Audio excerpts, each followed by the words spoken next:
The smell of salt and varnish lingers as an old ship rocks gently in its berth. Waves tap the hull like a clock, counting years. Each season, a rotten plank is swapped for a fresh one. Nails, ropes, masts, sails. Piece by piece, the old parts go out. The new parts go in. One day you stand on the deck and realize there is not a single original piece left. Your hand slides along a rail that used to be oak and is now pine, yet your mouth still calls it by the same proud name. That is the Ship of Theseus. Here is the itch you cannot scratch. If every part is replaced, is it still the same ship? Most of us want to nod. It never stopped sailing. The crew never disembarked. The logbook continued without a blank page.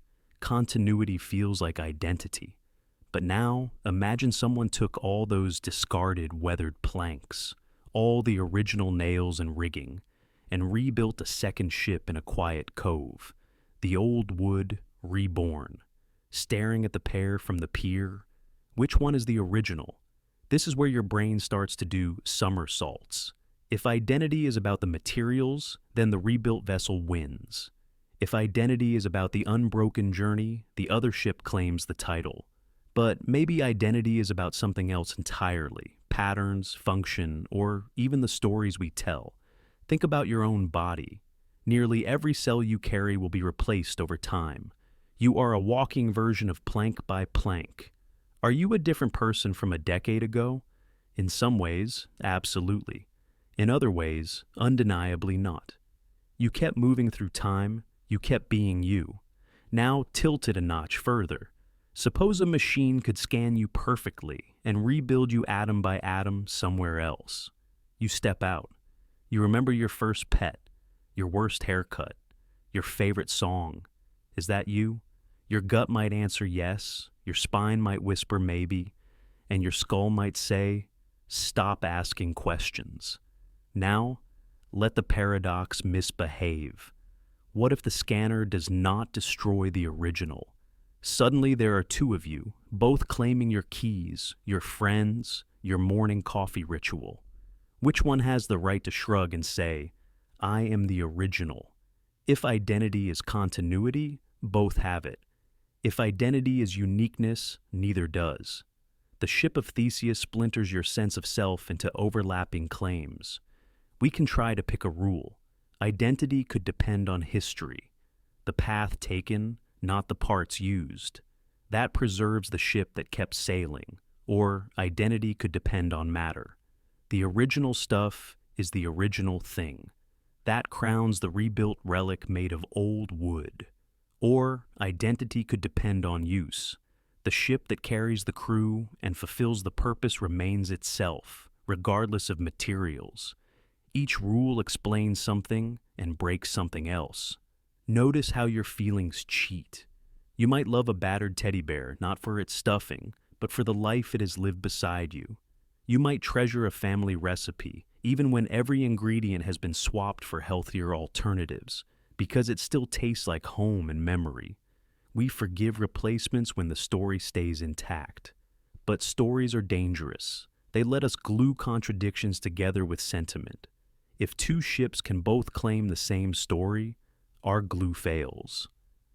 We face the possibility that identity is not a property of things, but a relationship between things and observers. It is a contract we sign without reading the fine print. Here is another twist. Consider a band that replaces one member at a time over many years. New drummer, new bassist, new singer, new guitarist. The name stays, the fans stay, the songs evolve. At what point does it become a tribute act to itself? Or, think of your phone. You have changed batteries, screens, cases, apps. Yet, you still call it your phone. Familiarity puts a warm blanket over a cold puzzle. The Ship of Theseus is not asking about boats. It is asking where we hide the soul of a thing. In wood, in motion, in memory, in meaning. There might be no single answer, only choices that reflect what we value. If you value history, you pick the old planks. If you value continuity, you pick the ship that never left the water. If you value function, You pick the one that still sails. And if you value the truth, you might admit this. Sometimes identity is the question itself, not the answer. So, when you wake tomorrow and meet your reflection, ask quietly, what exactly has carried across the night? The face, the story, or the mysterious thread that ties each moment to the next, even as every plank changes under your feet? A sentence strolls into your head wearing a smirk and says, I am lying. You don't invite it in, but it settles on your couch anyway, flips on the light, and dares you to make sense of it. If it's telling the truth, then it's lying. If it's lying, then it's telling the truth. The door to clarity keeps swinging both ways at once.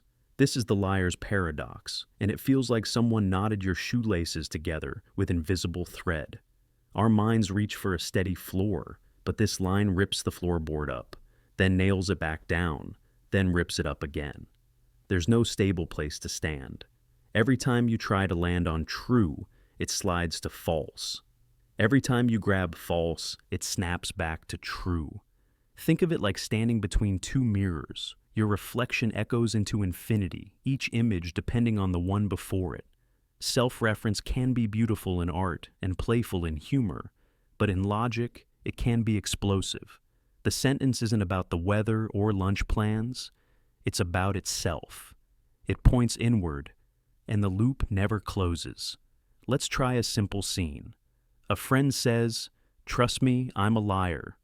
You want to know whether to believe them. If you do, then you shouldn't. If you don't, then you should. There's no consistent rule to follow, no clean policy that covers all cases. Your brain likes policies. It wants cause leads to effect. Belief leads to prediction. Action leads to result. The paradox refuses to play by those rules because the rule and the exception are the same thing.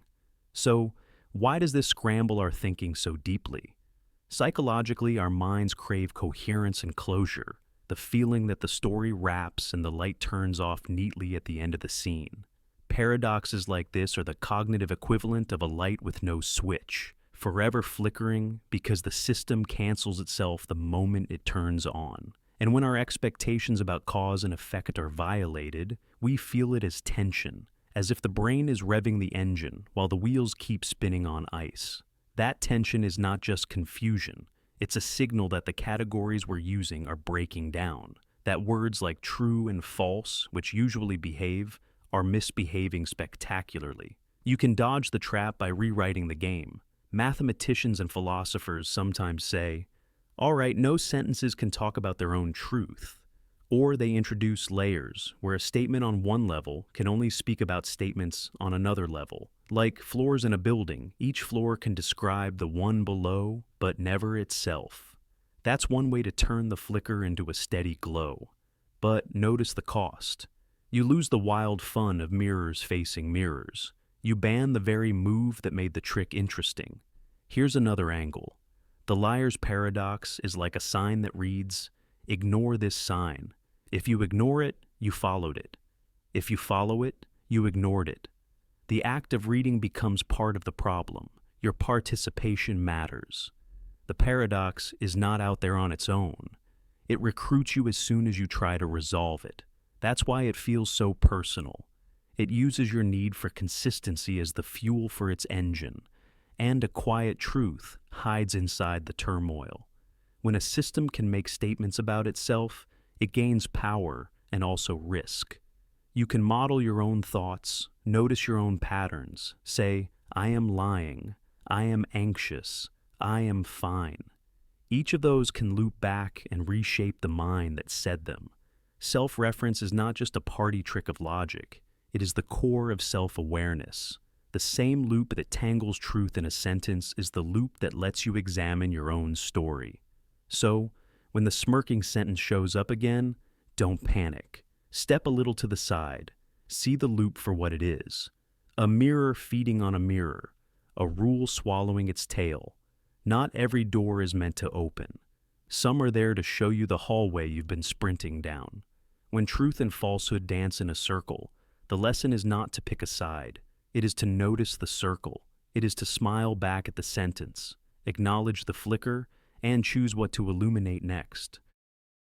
A sealed box sits in a quiet room, and somewhere inside, your mind a cat is both purring and not purring at the same time. That is the itch at the heart of Schrödinger's cat, a thought experiment that takes quantum strangeness and smuggles it into everyday life. Imagine a tiny radioactive atom that might decay, a detector that can notice that decay, a delicate vial of poison attached to a trigger, and a very patient cat. If the atom decays, the detector trips, the vial shatters, and the cat dies. If the atom does not decay, nothing happens, and the cat lives. Simple. Except quantum mechanics says that, until you check, the atom is in a superposition of both decayed and not decayed.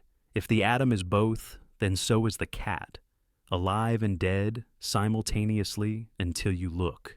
Your mind rebels. Cats cannot be half alive like a song stuck between two notes. But the math that rules the smallest things is indifferent to your intuition. Down where particles hum, possibilities do not line up in a neat queue. They overlap, interfere, and dance as waves of maybes. Only when something checks, when a measurement happens, do those waves collapse into one concrete outcome. That collapse feels like a magic trick with a cruel punchline. You lift the lid, and reality shrugs, picks a lane, and pretends it was always driving there. Here is the brain breaker. What counts as checking? Is it your eyes, the detector's click, the subtle jostle of air molecules whispering around the box? One path says the entire room becomes entangled in the cat's fate, like a spider web of shared maybes stretching from the atom to the trigger to the vial to the fur to the floorboards. Another path says there are many branching worlds, one where the cat lives, one where the cat dies. And when you look, you simply discover which branch your feet have always been walking. Neither path lets your common sense off the hook. Picture flipping a coin and refusing to look at the result. In your head, the coin is both heads and tails. That is pretend. In quantum land, the pretend is real until a measurement forces a decision. But do not let the coin analogy soothe you too much. A coin is big. It brushes against countless stray influences that nudge it into one outcome long before you check. The quantum coin is lonely in a way a coin never is, isolated enough to keep it secret for a while, to hold possibilities in suspension like breath in cold air. The cat, like the coin, is not so lonely. Everything touches it. That is why some people say the paradox is a trap.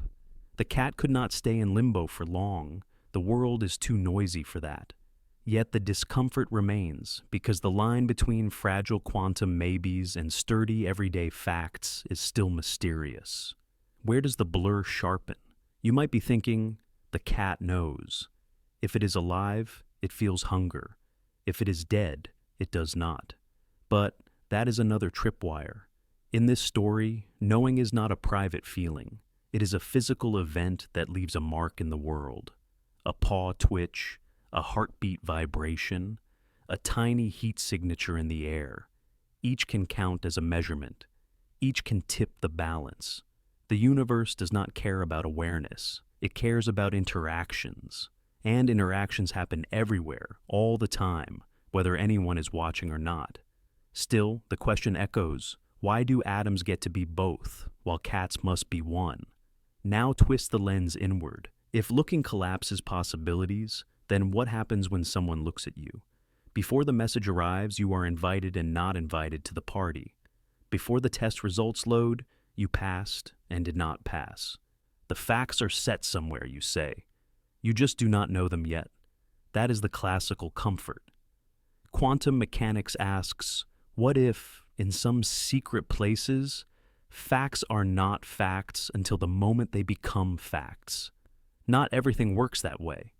Your breakfast was real before you remembered it, but somewhere, at some scale, the universe keeps its options open, as if improvising. So, a box sits in a quiet room. Inside is a cat suspended between stories we tell about reality. You reach for the lid and, for one breath, you are the boundary between blur and decision, the hinge squeaks, possibility collapses. And the strangest part is not the cat at all. It is the sense that the world, beneath the floorboards of certainty, is written in maybes, and every now and then, you are the one who makes it choose. The plan is simple until it isn't. Step out of a humming time machine, slip into the past, and stop a single event. The moment your grandfather meets your grandmother. You don't have to be cruel. You can knock over a cup, misplace a letter, make the train leave a minute early. Just a nudge. If they never meet, you are never born. And if you are never born, how did you step out of that machine? That knot in your stomach is the grandfather paradox. It is a story about cause and effect, pulling in opposite directions. Your existence depends on a meeting. Your mission is to undo it. If you succeed, you erase yourself, and the very hand that pulled the lever never pulls it. If you fail, the universe feels rigged. Either way, something breaks. One way out is the universe that never lets you win. Call it a stubborn timeline. You try to intercept the letter, but a gust of wind slides it under the door anyway. You spill the coffee that was supposed to make them storm away, but instead they laugh and start talking. Everything you do becomes the reason they meet. This is the cruel poetry of self-consistency. Every attempt to change the past was already part of the past. You travel back, you cause the thing you were trying to stop, and the loop closes like a locked bracelet. No freedom, but no contradiction either. Another way out is the universe that splits. When you stop the meeting, you do not rewrite the past you came from. You step sideways into a fresh branch where you never exist. Your original world keeps going with your grandparents together, and you still born. This new world is clean of you. Your favorite song was never played in that room. Your childhood photos never got taken. You are a visitor from a ghosted future, carrying memories no one around you could have had. The paradox dissolves because you did not kill the cause of yourself. You change the cause of someone else who looks like you, in a different branch. You can stay, but you cannot go home in the way that word used to mean. Sometimes the knot tightens. Imagine your grandmother had a picture of a mysterious stranger she always loved. You travel back, you drop your own photo, and she keeps it for decades. You become your own origin. No one took the first picture. The loop made it. That is the bootstrap twist, where information has no birth, a melody with no composer, a pocket watch with no maker. It should not exist, but there it is, ticking. There is a colder escape. Time is not a river you swim in. It is a frozen block, all moments laid out. Your stepping back, your choice, your disaster or success, all of it is fixed as a single sculpture. You feel like you choose, but you were always going to choose exactly that. Freedom is a story your brain tells to make sense of a path that was already carved. The paradox fades, not because it is solved, but because it was never a problem to the block. Yet our minds resist that. We live inside the grammar of causes. This leads to that, which leads to this. We expect time to behave like a long sentence that we can edit. But the grandfather paradox hands you a red pen and then takes away the page. It asks what a cause even is if you can touch it. It asks what identity is if you can erase the cradle and still stand there. It asks whether a memory is a fact or just a bookmark in a book that writes itself. Stand again on that street where the meeting should happen. The air smells like rain. You hide behind a lamppost, heart burning a hole in your chest. A shoe squeaks. A hand reaches for a door. You are about to nudge a whole life. Maybe the universe knocks your elbow. Maybe you open a branch and disappear from your own family tree. Maybe you plant a seed that grows into you. Or maybe the truth is quieter. Maybe the paradox is a mirror that shows you how much your story depends on things you cannot hold. You close the gap, you take a breath, and you understand the rule that is not written anywhere. To break time is to break the very idea of why you are here. Step 1, Step 2, Step 3. Your foot hits the next riser and the next. Your breath climbs with you, and somehow you arrive exactly where you started. It looks like progress. It feels like progress. It loops like a magic trick that refuses to reveal the cards. That's the infinite staircase. You can walk it for hours and swear you're inches from the top. Picture the stairwell as a perfect square of steps. Every corner promises a new floor. Turn, rise, turn again. The angles line up, the rail is smooth under your palm, the momentum whispers, keep going. Only at the fourth corner do you realize the landing is the same tile, the same scuff on the wall, the same thin draft you thought you left behind. The staircase didn't lie. Your eyes told a flawless story that wasn't true. You know this staircase. It's the one more scroll that turns into a dozen. It's the argument where each point answers the last, but never moves the heart an inch. It's the perfectionist loop. Polish, doubt, polish, doubt. And somehow the draft is still a draft. Sometimes it's even kinder. You organize your to-do list, then organize the tool that organizes your to-do list, feeling organized the whole time. Every turn promises a fresh step. Every step sends you home. There's a reason the mind loves this loop. We are wired to complete patterns, to close circuits, to stitch the last thread on a story so it can rest. When a pattern spirals without a finish, attention tightens like a knot, and we stay on the staircase hunting for the missing stair that will finally let us land. Psychologically, this is why paradoxes are sticky. They keep our prediction engine humming at full tilt, without ever paying off the final click of closure. Try a small example. A friend texts, "We need to talk." Your thoughts sprint. You replay yesterday's jokes, last week's silence, last month's favor. You take a step up each time. It must be this. No, it must be that. Wait, it's definitely this. 4 turns later, you're back at the same uncertainty with a faster heartbeat. The staircase kept you moving and changed nothing. Then the phone rings, and the first sentence they say is about asking for restaurant recommendations, and the whole structure collapses. One line of truth made a door where there had been only walls. You can't break an infinite staircase by running faster.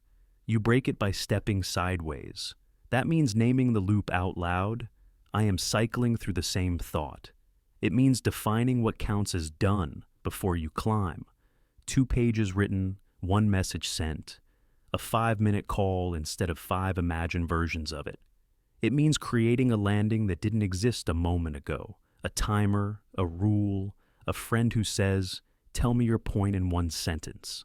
A staircase built of smooth illusions hates edges. Give it edges. Sometimes the sideways step is humor. The debate tightens and you say, "If I win, we both lose the afternoon." And you both laugh because it's true. Sometimes it's sensation. Feel the cool of the rail, the weight on the ball of your foot, the small ache in your calf. Sensation is a landing that logic can't fake. Sometimes the sideways step is permission. This can remain unfinished, and I won't keep walking. You'd be surprised how often a loop loosens the second you stop promising it. A finish it cannot give. Here is the quiet trick. The staircase is not malicious. It is a mirror. It reflects our craving for certainty, our talent for storytelling, and our willingness to count motion as meaning. The moment you notice the mirror, you can choose. Keep circling or mark a floor. Keep climbing or draw a door on the wall and walk through because you said so. Summarize it this way. Not every upward feeling is ascent, and not every loop deserves your legs. When you feel the turn and feel the promise and feel the same tile under your feet again, pause, name it, add an edge, step sideways. Then you will watch the impossible staircase flatten into a hallway, and the hallway become a threshold, and the threshold becomes something better than a top you can't reach, an exit you can. That is how you leave an infinite staircase without taking a single extra step. A song plays on the radio that no one remembers recording. It's catchy, familiar, and somehow older than its own melody. Later, an artist releases it as a brand new track. Years after that, a worn cassette shows up at the artist's door with a demo of that same song, the one that supposedly inspired it in the first place. Where did it really begin? That's the Bootstrap Loop, a moment, object, or idea that exists because it causes itself. No clear first spark, no invention date. Just a circle that somehow becomes the line we follow. Picture this. You find a dog-eared book on the steps outside your apartment. Inside the cover, your name is written in your handwriting. The pages are filled with the exact notes that will help you ace an interview, fix a friendship, change a habit. You use it. It works. Years pass. One afternoon, you photocopy the whole thing and slip it into an envelope addressed to a younger version of you, because you remember finding it. The book has no origin story, but without it, your life would be different. Our minds push back against that. We love beginnings. We want a first domino. We want to point to a Tuesday in spring and say, that's when it started. The loop refuses. It asks a louder question. If something can exist without a tidy origin, what else in our world is quietly self-created? Belief is a cul-de-sac like that.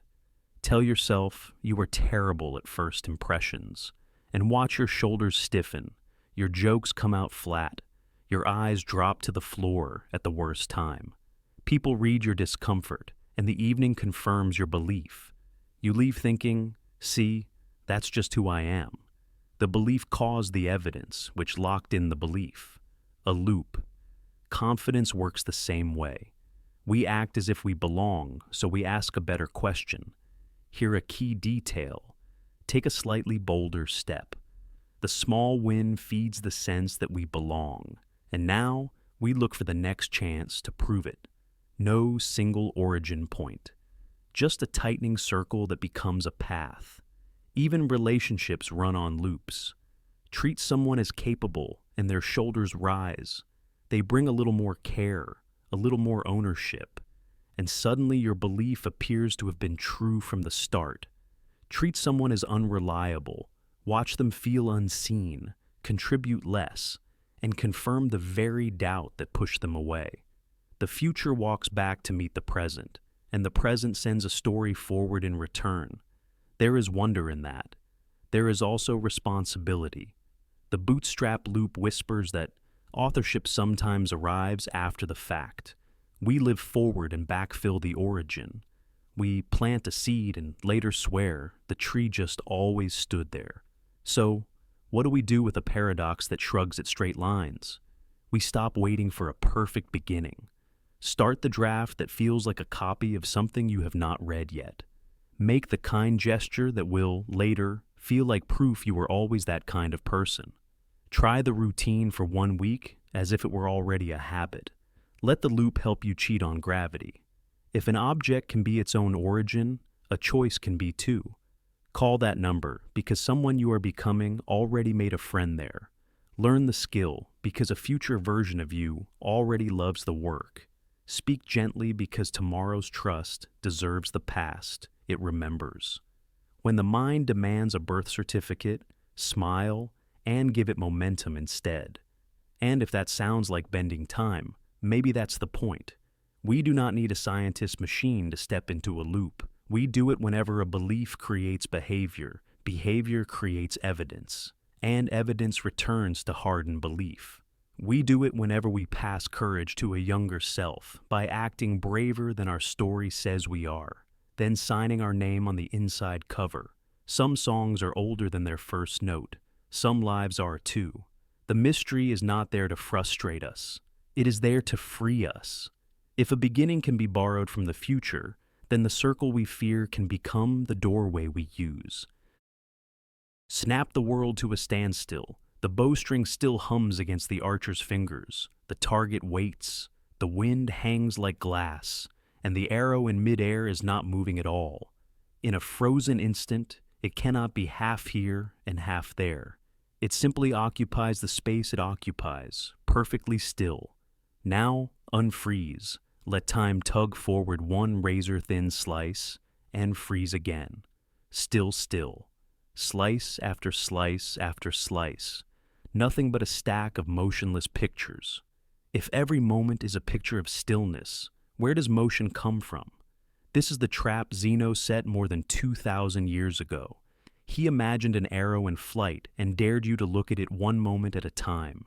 In any single moment, he said, the arrow occupies a space equal to itself. It is not sliding or smearing.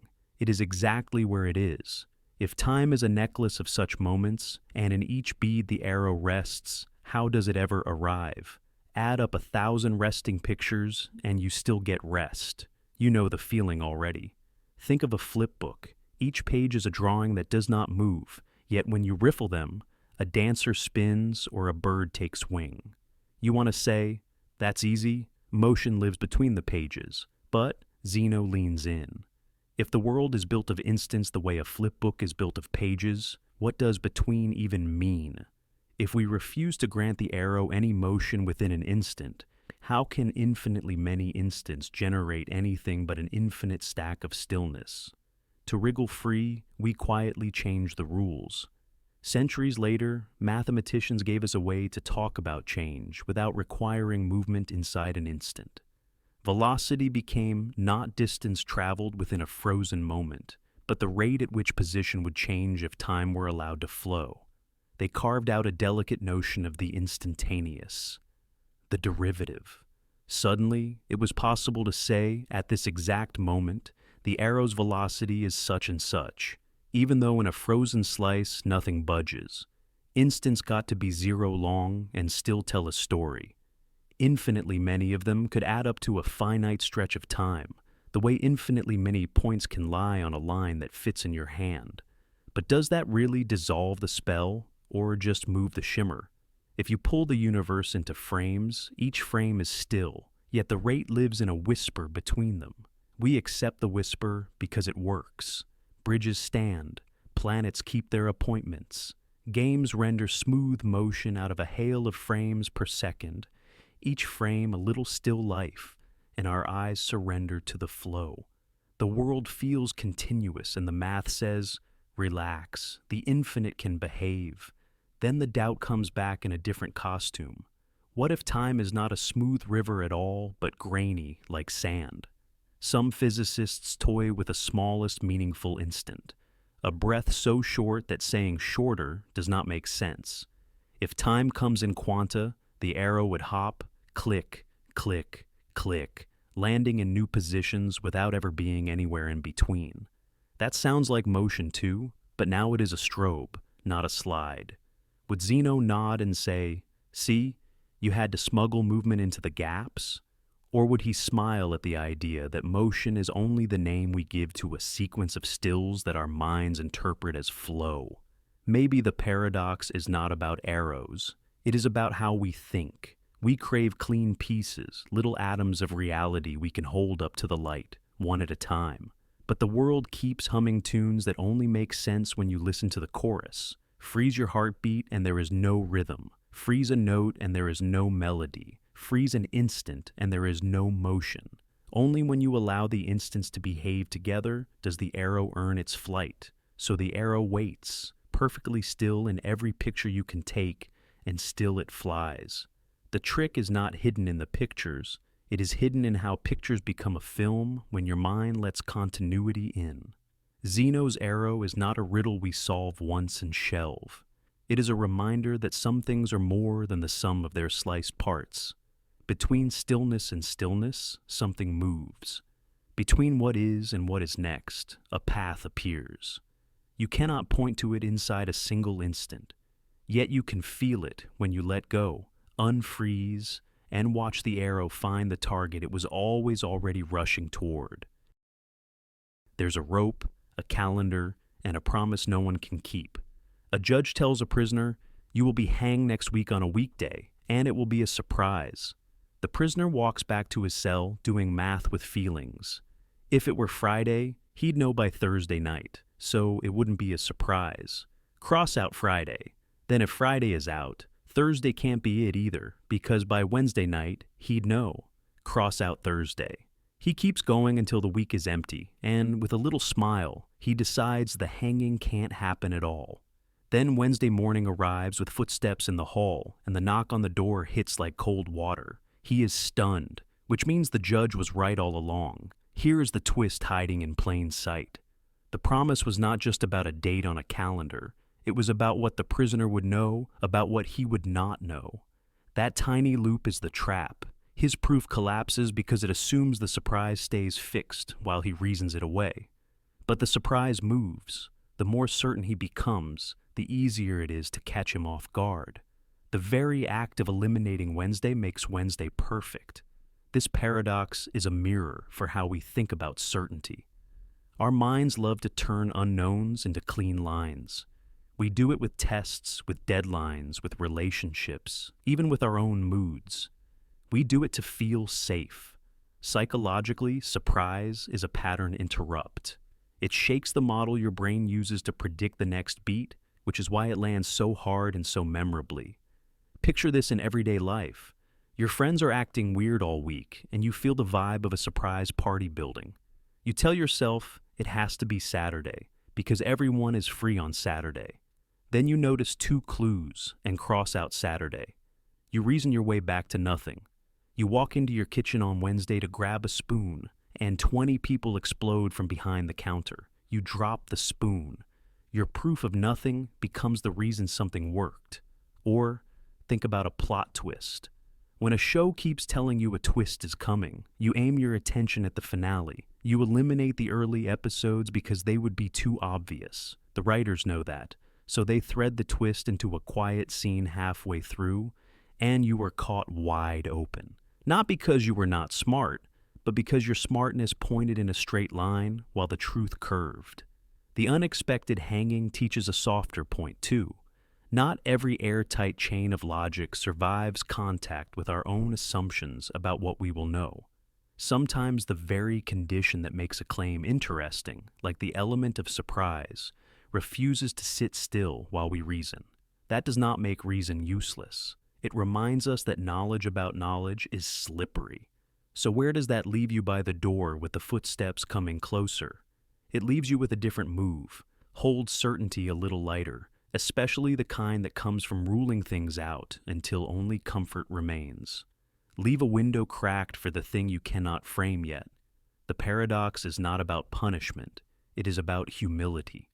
It's about recognizing that the world sometimes wins not by being complicated, but by using your neatness against you. And here is the strangely hopeful part. When you loosen your grip on prediction, you notice more. You see early signals you would have dismissed. You respond with curiosity instead of panic. You stop burning energy on sealing every exit for uncertainty. And you start navigating with it, which is the only way surprises can turn into insights instead of shocks. That is how the mind bender becomes a mind opener, a rope, a calendar, and a promise that dares you to bet everything on being right. Better to bet on being ready. A single grain sits on a table, and somehow it ruins your certainty. Add 1 grain to it, still not a heap. Add another, still not a heap. Keep going, grain after grain, like seconds ticking on a very patient clock. When does the not heap become a heap? You can point at a mountain of sand and say heap with full confidence. You can point at a lonely grain and say not a heap without blinking, but somewhere in the middle, your comfortable words fall apart. It gets weirder when you run it in reverse. Start with a big obvious heap. Remove 1 grain. Surely it is still a heap. Remove 1 more. Still a heap. If 1 grain cannot make the difference, then no single step can ever cross the line. Keep chipping away, and logic seems to force you into the ridiculous conclusion that even 1 grain is still a heap. That gentle, harmless rule, the idea that 1 small change should not matter, has walked you off a cliff. This is the Sorites Heap, a paradox built from the way our language handles vague words. Heap, tall, bald, rich, old. They feel precise enough for everyday life, but they are soft around the edges. We rely on a rule of tolerance. If 2 cases are very similar, We should not stamp one with a different label than the other. But that rule, repeated many times, drags us from the obvious to the absurd. You have felt this in real life. The pile of laundry that is definitely a mess, the two shirts that are definitely not, and the evening where one more shirt tips the mood from fine to overwhelming, even though you would swear one more shirt should not matter. Or the beard that is not a beard, then kind of a beard, then definitely a beard, even though there is no magic hair that makes it so. Or the day your bank account moves from barely getting by to feeling rich, and you could not point to one single deposit that made the difference. So, what do we do with this? Some say there really is a sharp cutoff, a precise number of grains where the word suddenly switches from false to true, and we just can't know it. That is a bold promise. The border exists, but it is hidden like a cosmic secret behind our limited minds.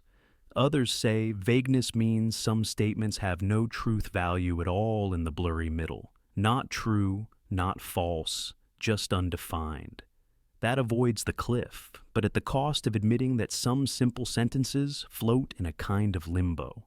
Another camp says truth comes in degrees. A small pile is a little heap, a bigger pile is more of a heap, and a towering mound is very heap. No sudden switch, just a sliding dimmer. That fits how your gut feels, but it bends the way we usually treat true and false. And then there is the idea that context does the heavy lifting. What counts as a heap depends on scale, stakes, and what we are trying to do. A handful of grains might be a heap on a microscope slide, and laughably not a heap on a beach. Whichever path you take, something precious breaks. Either logic loses its clean edges, or truth loses its hardness, or language loses its easy confidence. The paradox is not a trick. It is a mirror held up to how you carve the world with words. And that carving is handy until you push it too far. Here is a practical twist. Your life is full of tiny steps that feel harmless. One more scroll before bed. One more indulgence. One more day putting off the difficult conversation. The Sorites whisper says, one more cannot matter, and then repeats itself until something unmistakable has changed. But the same whisper builds good things too. One more page read.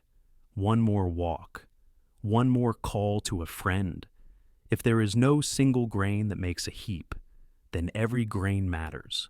So, the heap is not just a brain knot. It is a reminder that boundaries are human instruments, useful but not sacred. When you feel the slippage, you can choose, set a convention, draw a line for the sake of action, or lean into the gradient and measure by direction, not by switch. Either way, the paradox will still sit there, smiling from its mound of sand, daring you to say exactly when the heap began.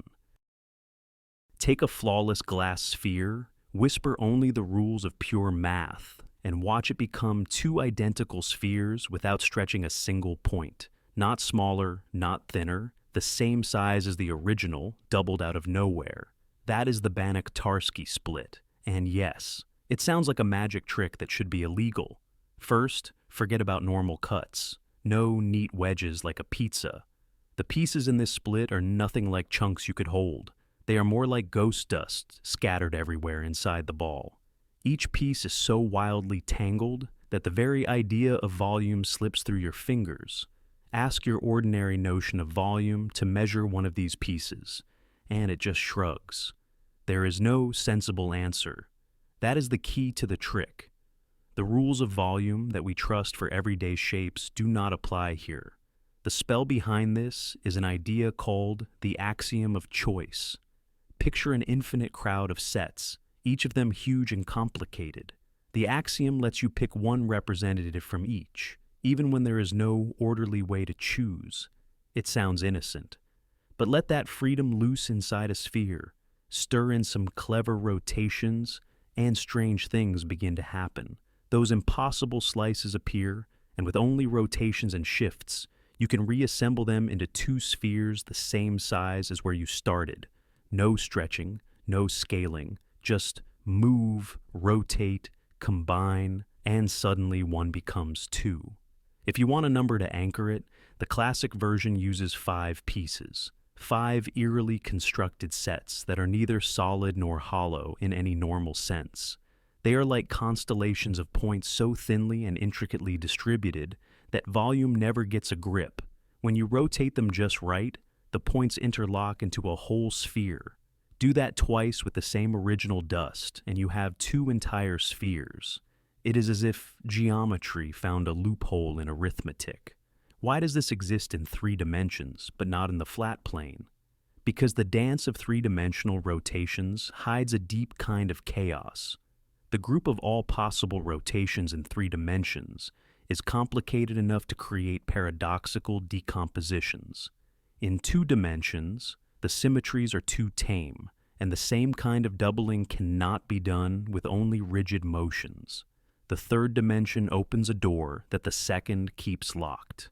So, is reality broken? Not at all.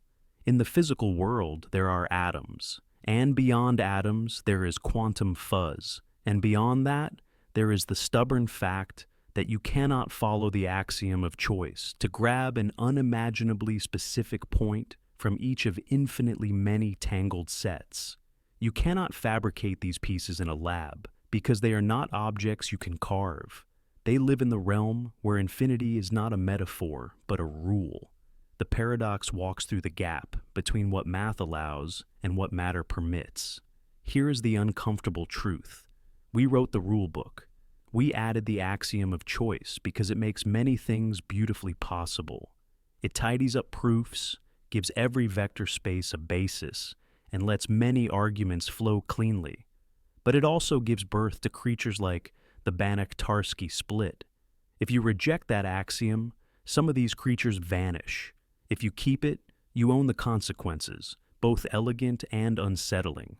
The Banach Tarski split is not a recipe for free matter. It is a spotlight on our assumptions. It shows how far the idea of infinity can push against common sense, how the shape of space and the rules of choosing can collide and produce something that feels impossible. And yet, within the axioms, nothing illegal happens, only moves and rotations on sets that defy volume.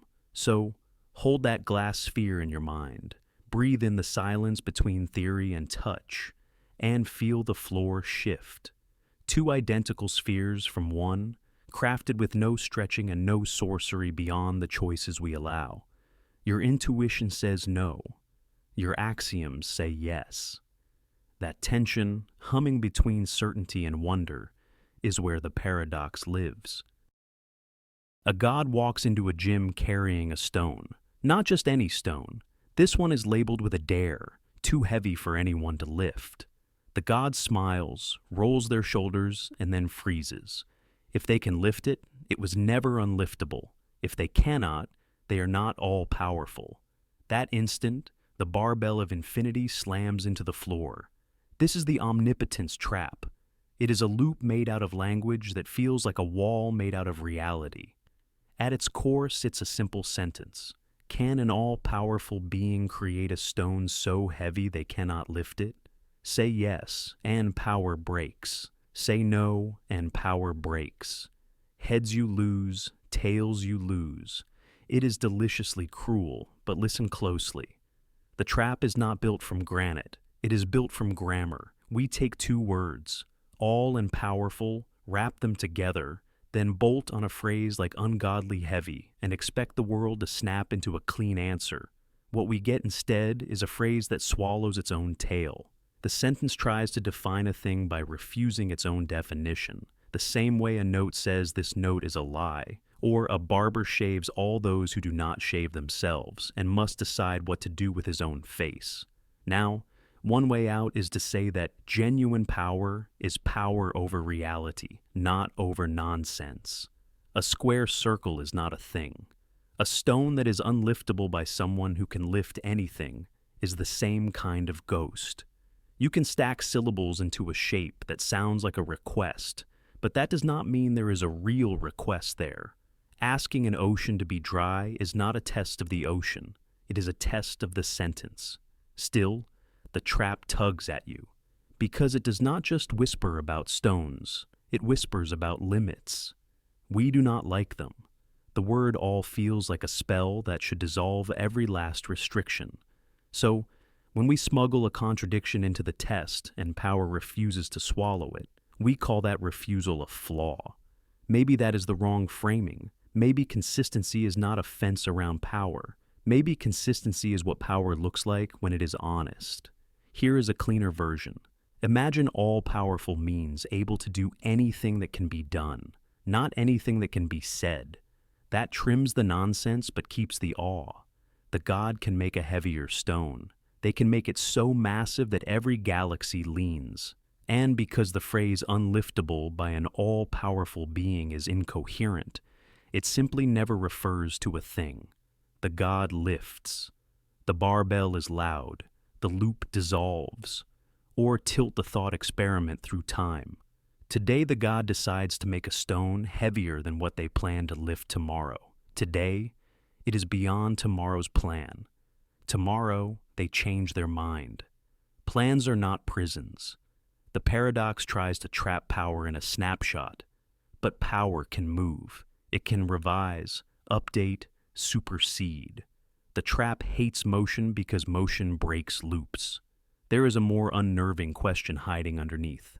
Can an all-powerful being limit themselves? Could they erase their own ability, then still have it?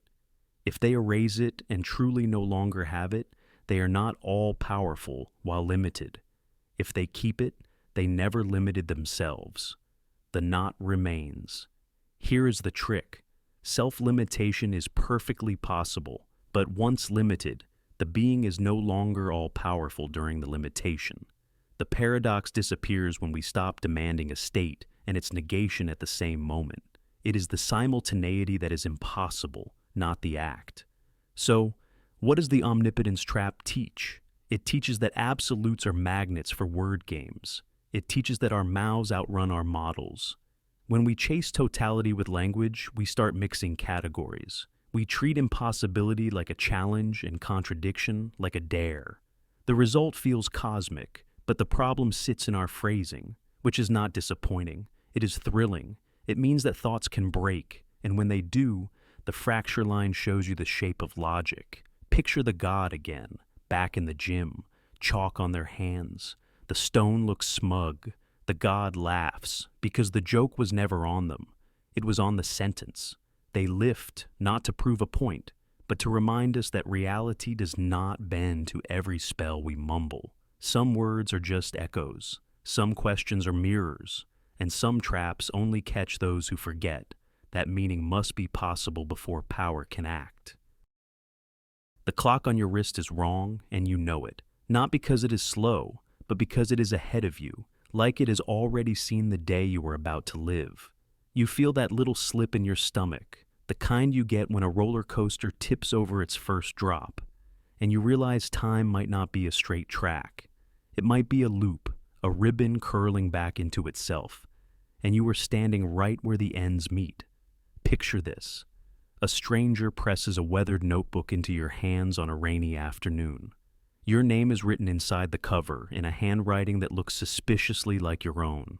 On the first page, do not meet him. No explanation, no signature, just that. The days roll forward and you cannot help it. The mystery spreads under your skin like ink. You follow the clues in the margins, addresses, dates, tiny sketches of a cafe you have never visited. When you finally get there, you see someone who looks tired in a way you recognize. They hand you a notebook. It is yours. You realize, in a breathless flicker, that you are both the sender and the receiver. This is a loop. The notebook exists because the notebook exists. No origin, no first cause. An object lifted by its own bootstraps out of nothing. It makes your head hum and your heart pound, because the math of your life no longer adds up to a beginning.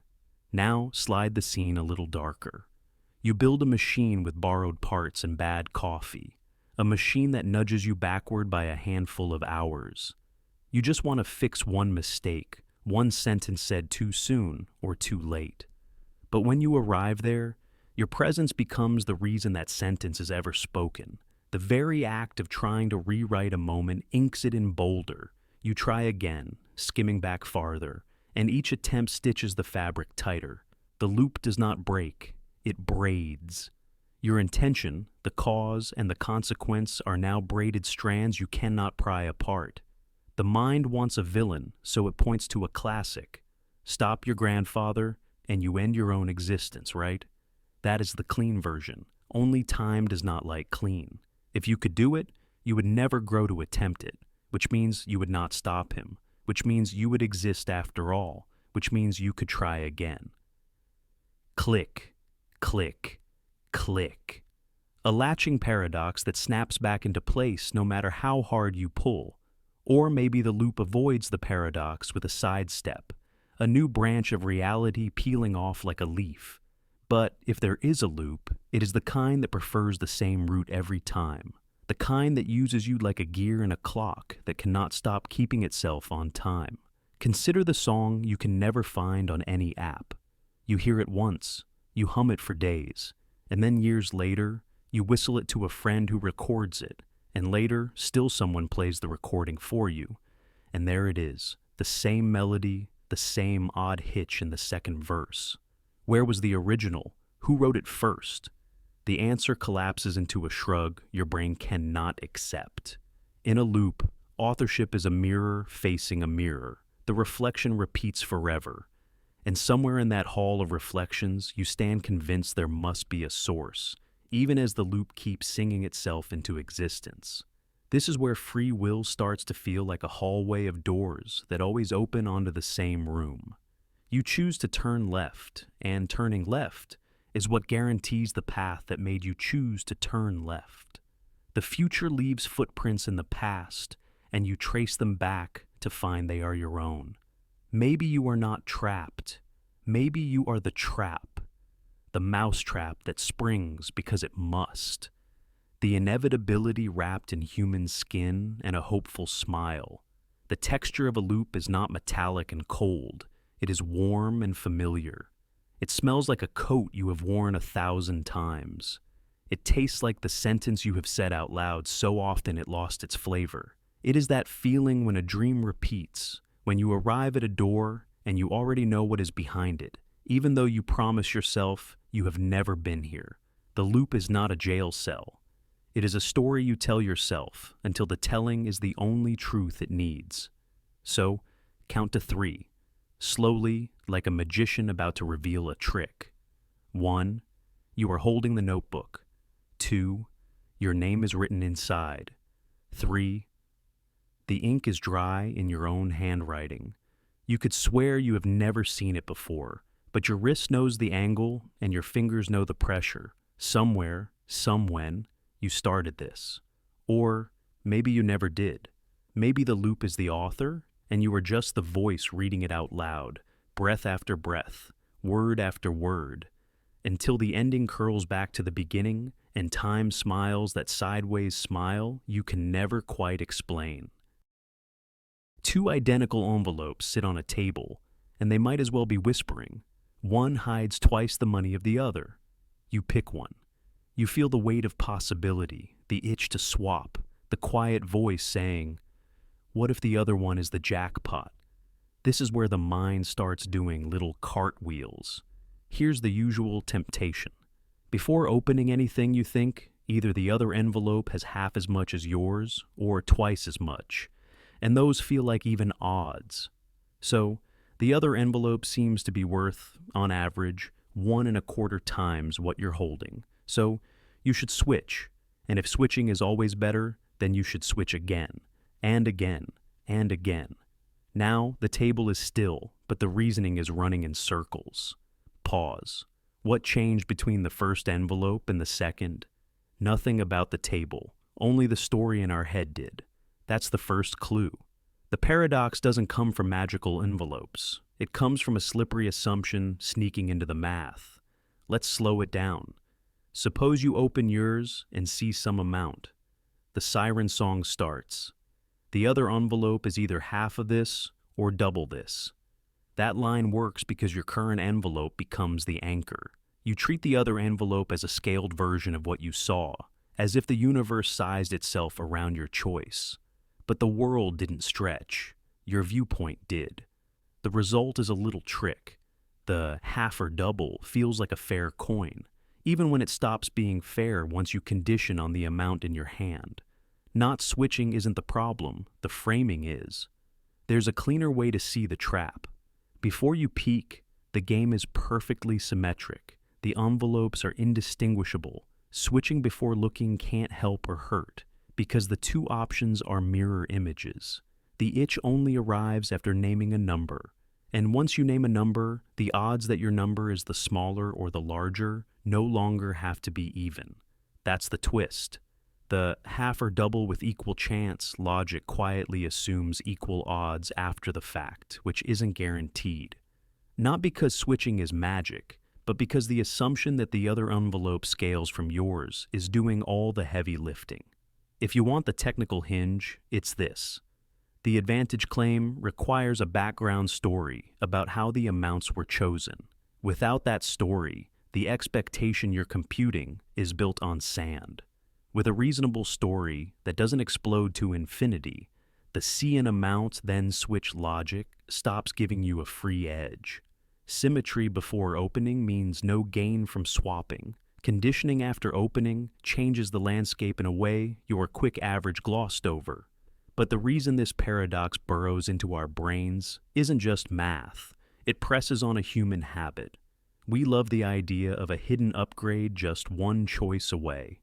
The unsatisfying stillness of "they're the same" competes with the thrill of "there's more over there." So, we chase the glow of a phantom gain, not because the table changed, but because attention did. Psychologically, the frame we hold sets the feeling of risk and reward, and the frame here whispers urgency where there isn't any. So, what do we do with two envelopes that won't stop whispering? Name the anchor. Ask what is truly known and what is imagined because of how the question is posed. If the setup is symmetric and you haven't looked, switching is a coin flip in disguise. If you have looked, notice how the number in your hand tempts you to treat the other as a simple multiple. Then ask what story about the world would make those odds honest. Most of the time, that story is missing. The deeper lesson travels far beyond a table and two envelopes. Anytime an option looks like a guaranteed upgrade by the same argument from every side, check for symmetry. When two paths mirror each other, the promise of outsized gain often hides in the framing, not the facts. The way out of the loop is not more switching. It's noticing the loop. In the end, the paradox dissolves into something quiet. Not a puzzle about which envelope is better, but a reminder that the mind can talk itself into motion without moving an inch. Clarity sometimes isn't about choosing differently. It is about seeing how the choice has been dressed up. Choose once. Breathe. And if both envelopes still whisper, let them. Your hand can be still. Doors slam, lights flare. Your heart picks the prettiest lie. 3 doors, 1 prize, 2 goats grinning like they know something you don't. You point. The host smiles, opens a different door to show a goat, and offers the deal that divides dinner tables and friendships. Stay with your first love or switch. Everyone wants it to be fair, half and half, a clean coin flip. But the universe of this game is lopsided. The moment the host reveals a goat on purpose, the world tilts. Now, the unopened door you did not choose quietly swells to a 2 out of 3 chance, and your first choice shrinks to 1 out of 3. Switching wins more often, but your gut tries to drag you back to comfort. First choice pride is sticky. Psychologically, your mind isn't calculating. It's defending its earlier self. It wants the story where you were right from the start. It wants loyalty, not logic. And that's why this puzzle feels like a trap made of velvet. It strokes your certainty while it steals your odds. Psychologically, our brains prefer a tidy story over messy math. A switch feels like betrayal, not improvement. Here's the twist that really scrambles things. The host is not a law of nature. The host is a character with rules. In the classic setup, the host knows where the prize is. never opens the winning door, and always makes the offer to switch. That's what loads the dice in your favor when you switch. Change the host, and you change the universe. If the host sometimes opens a door at random and could accidentally reveal the prize, your plan stumbles. If the host only makes the offer when you happen to be right already, switching becomes a trap. If the host favors opening the leftmost door whenever possible, yes, even that subtle habit can bend probabilities and leak information. Imagine you are at a party and someone sets up a knockoff version with 3 cups. You pick the center, the host pops the right cup, empty, then leans in. Want to switch? If this host always reveals an empty cup and always offers the switch, moving left is smart. 2 out of 3 smart. But suppose you learn the host only offers the switch when they feel cheeky, and they tend to feel cheeky when you're already on the prize. Suddenly that smile is a tell, not a kindness. The data isn't just which cup is opened. It's the host's pattern humming beneath the music. Your best move isn't a rule, it's a reading. This is why the puzzle blows fuses. It is not just a game of doors, it is a game of hearts. You versus your own sense of fairness. You versus the invisible hand guiding the reveal. Our minds like certainty more than accuracy, and our stories prefer heroes who trust their first hunch. We don't want to switch lanes right before the exit. We don't want to switch teams after the anthem. Switching feels like admitting we were wrong, but in some worlds, switching is the only honest way to be right. A quick way to feel it. Picture 3 index cards, one with a star on the back. You choose one. Your friend, who knows where the star is, flips a different card to show it blank and always offers you the switch. If you were just guessing, your first pick is wrong 2 times out of 3, which means the other unflipped card quietly carries 2 chances out of 3 to be the star. The host didn't change your initial odds. The host spotlighted where your mistake most likely isn't. The reveal is not mercy. It's information. And information favors motion. So the brain bender isn't just that switching wins more. It's that your decision depends on the rules behind the curtain. Before you play, ask, does the host know? Does the host always open a goat? Does the host always offer the switch? If yes, move. If no, watch. In puzzles and in life, the offer is never neutral. It's shaped by whoever is offering. That smile means something. That silence means something too. The math lives in the pattern. Let the goats laugh. Let the doors swing. The paradox dissolves when you stop asking what feels fair and start asking what the rules are. Pick, learn, switch if the pattern says switch. Loyalty to truth beats loyalty to your first guess every single time. Psychologically, that shift from defending your identity to following the evidence is the whole trick, the whole lesson, the whole escape hatch. Your birth certificate says you're older, then a spaceship proves it wrong. Picture this, twins. Same birthday, same jokes, same arguments about who stole whose hoodie. One stays home, one climbs into a sleek ship and blasts off, skimming just under the speed of light, loops around the cosmos, and returns. When they hug on the landing pad, the traveler is younger, not by a feeling, by the clock. The home twin has lived more time. That is the twin paradox. The universe lets 2 people start together, split apart, and rejoin mismatched. It sounds impossible because we carry a quiet rule in our heads that time is a single river, moving at a single pace, the same for everyone.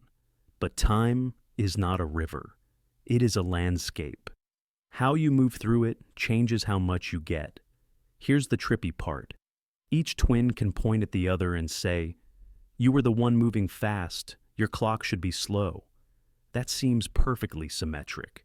So, why does only the traveler come back younger? The secret is not speed, it is the turn. The traveling twin fires engines, flips the ship, brakes, accelerates again. The path bends. The home twin's path stays straight. The symmetry breaks right there.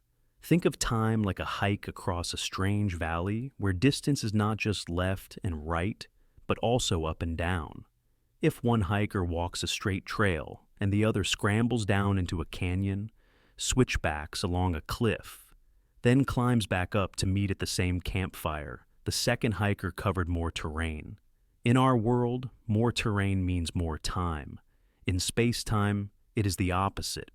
The twisty path uses more of your motion on space, so you end up with less to spend on time. The universe keeps perfect receipts. The path with the fewest bends yields the most aging. Acceleration writes the plot twist. When the traveler turns around, they feel it in their bones, in the straps of the seat, in the way the ship hums differently. That feeling is physics drawing a big red line between the two experiences. The stay-at-home twin never leaves their calm, straight path. No engines, no flips, no switchbacks. What looks like a paradox is our intuition begging for symmetry where none exists. But there's an even cooler way to see it. Imagine every life as a line through space-time. That line has a kind of length that is not measured by rulers or footsteps, but by heartbeats and birthdays. The stay-at-home twin's line is the long, lazy stroll. The traveler's line is the fast detour with hard turns. Meet again at the same event. And the lengths do not match. You did not just live differently. You lived a different amount. This is not a cheat code for immortality. You cannot bike fast enough to skip rent. The effect only grips hard when speed brushes close to light and when you carve those turns.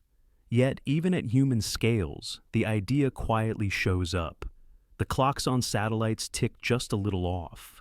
Engineers nudge them so your phone can find your table at that crowded cafe. Time is flexible enough that technology must respect it. So, what are we left with?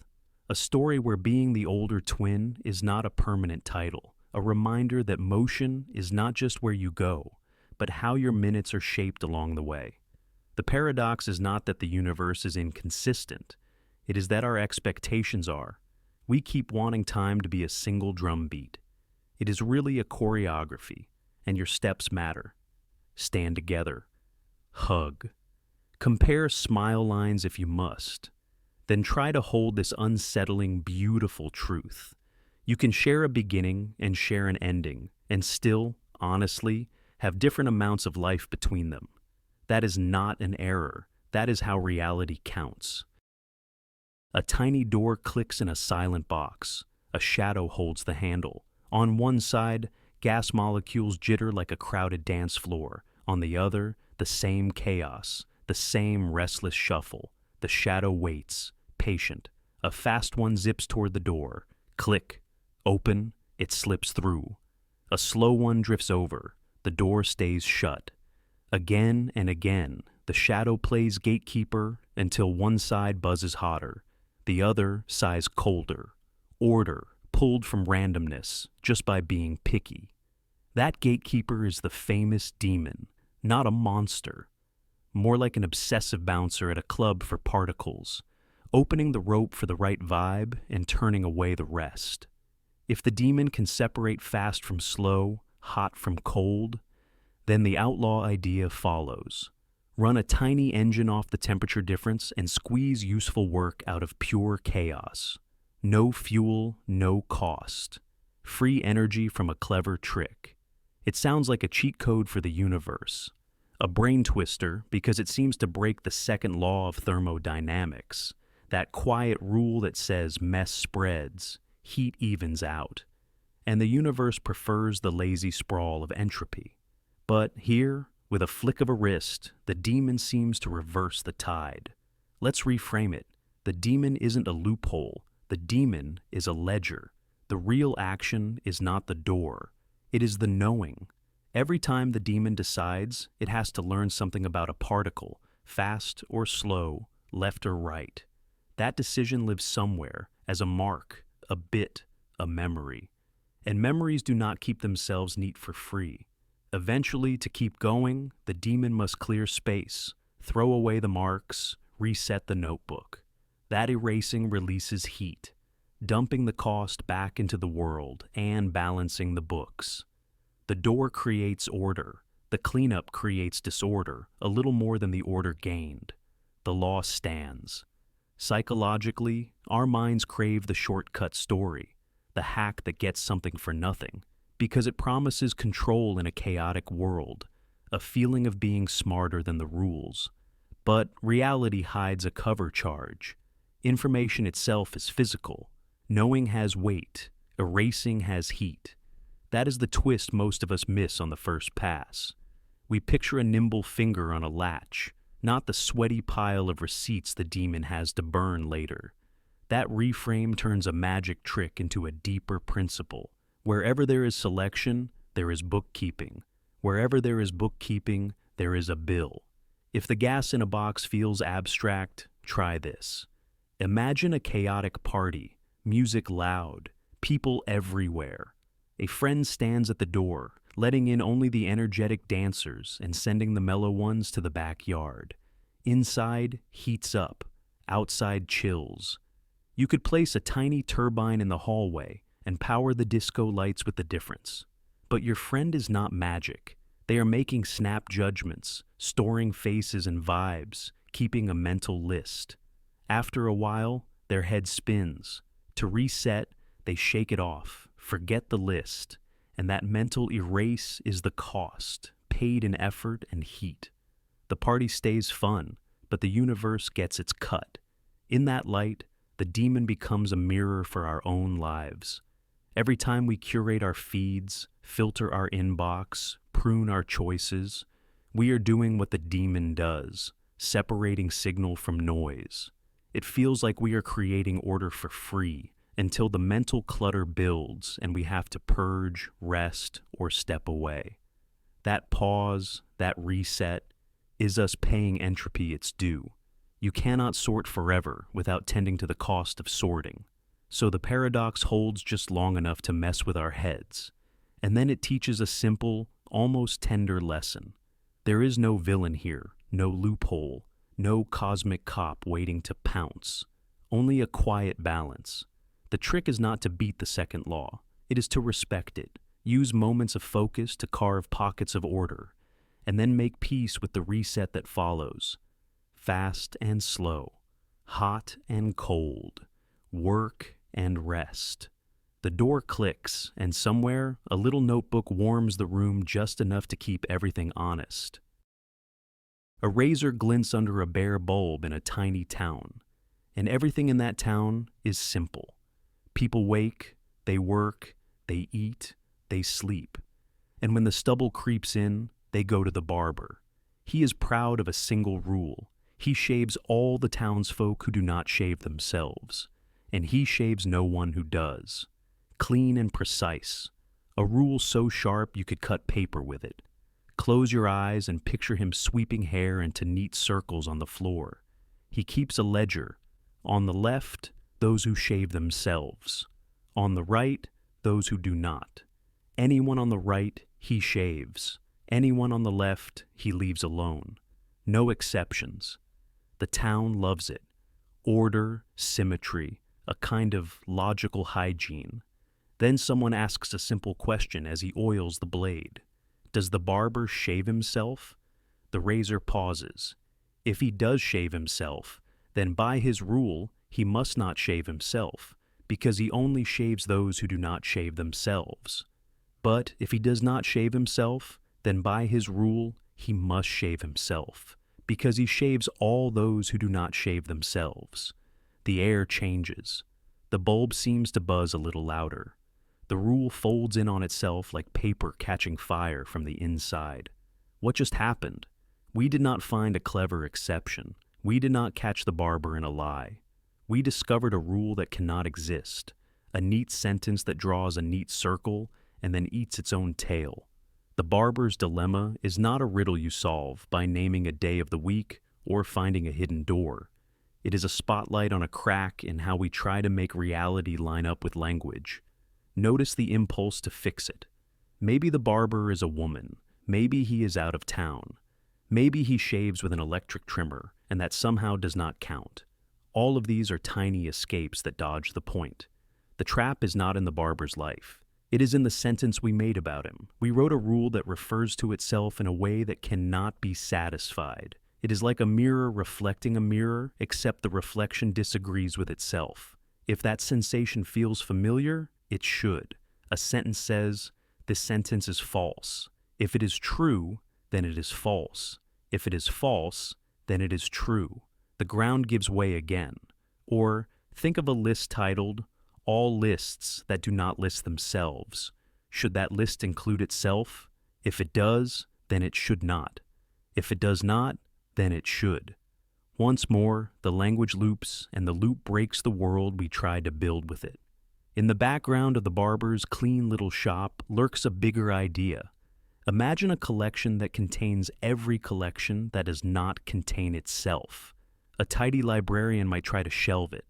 But when you ask whether that collection contains itself, the same crack opens. Yes forces no. No forces yes. The safe bowls of logic clatter to the floor. You can even feel this in the glow of a screen. Picture a program that checks other programs and halts if, and only if, they would not halt on themselves. Ask what it does to itself, and you can almost hear the fans spin up and the smoke curl. Some designs fail not because they are complicated, but because they try to swallow their own definition. So, what do we learn in the barber's warm, humming shop? That some sentences are too clever to be true, that not every crisp rule describes a world you can live in. To fix it, you do not need to change the man. You change the language. You fence off what can refer to what. You add layers or types or a supervisor who sits above the whole mess and keeps mirrors from facing each other. In other words, you stop the sentence from bending back and biting its own tail. And if you cannot change the language, you let the barber go. You admit there is no such town, no such ledger, no such rule that survives its own reflection. The paradox does not show you a hidden truth about shaving. It shows you a hidden truth about statements that try to include themselves. Sometimes the most shocking thing is not that the answer is hard to find. It is that the question writes an impossible world and invites you to walk inside. The bulb flickers. The razor quiets. Outside, the town is still simple. Inside the shop, you feel the soft thud of a limit. The dilemma does not ask for a solution. It asks you to notice the shape of the loop and the moment it snaps. A green apple proves something about a raven. That sounds ridiculous, but stay with it. Imagine you decide that every raven in the world is black. You go outside and you spot a raven with glossy midnight feathers. That feels like strong evidence, right? One more black raven in the bag. But here comes the twist. Logic says that the statement "every raven is black" is exactly the same as saying every non-black thing is a non-raven. If those two sentences mean the same thing, then seeing a non-black thing that is not a raven should also count as evidence, which means the green apple you just picked up, not black and definitely not a raven, quietly whispers that ravens are black. That is the raven's paradox. It does not just turn your head, it flips the table. If a green apple helps, then so does a red car, a blue shirt, a yellow banana. Suddenly the world is overflowing with clues that ravens are black, and almost none of those clues have anything to do with ravens. That feels wrong. It feels like cheating. Surely a black raven should count more than a fruit salad. Let us slow the thought down. When we say every raven is black, we also accept that if something is not black, it cannot be a raven. Those two claims rise and fall together. Logically, they stand or collapse as one. So any observation that fits the second claim is, in a razor-thin way, a nod to the first. The paradox lives in the gap between logic's neat equivalence and our gut sense of what counts as real confirmation. Think about evidence like drops in a bucket. A freshly spotted black raven drops a heavy splash into the bucket that says this claim might be true. A green apple, however, barely missed the surface. Why? Because of what you expected before you looked. You already expected most things in the world to be non-ravens. You already expected most things in the world to not be black. So, a non-black non-raven is no surprise. It does not change your belief very much. But a raven, a real raven, is rarer. Seeing that it is black carries weight. It nudges your belief more. The paradox plays a second trick. There are far more non-black non-ravens than there are ravens. If every one of those tiny drops counts as evidence, then the world drowns you in mostly irrelevant support. It feels like you could confirm a claim about birds without ever looking at a bird. That is the discomfort. Not that the logic is wrong, but that the logic seems to let in too much. There are a few ways people try to calm the chaos. One way says context matters. Evidence gathered by hunting for ravens is different from evidence stumbled upon while picking groceries. Another way says relevance matters. Observations that speak directly to the cause or the heart of the claim deserve more weight than those that only match by shape. Yet another way says, the world is not just about true or false. It is about how much a new fact moves you. A black raven moves you a lot. A green apple barely moves you at all. Notice how the paradox exposes a tension between two kinds of neatness. The neatness of logic, where two statements can mirror each other perfectly, and the mess of the real world, where some observations matter more because of how surprising they are, how targeted they are, and how they shift what you believed a moment ago. The raven's paradox is less a trap and more a reminder. Translating clean logic into evidence about the world is always a little noisy. So, what do you do with it? You let it sharpen your questions. If you want to test a claim about ravens, you try to see ravens. You ask, among the things that could have surprised me, what did I actually see? You weigh not only whether a fact fits, but how much it teaches. You remember that 1,000,000 ordinary confirmations might be less convincing than a handful of direct hits. And the next time you bite into a crisp green apple, smile at the hidden message. Somewhere, far away, a raven's feathers glint in the light, and a tiny logical thread connects your snack to the bird you did not see. The strangest twists don't arrive with thunder.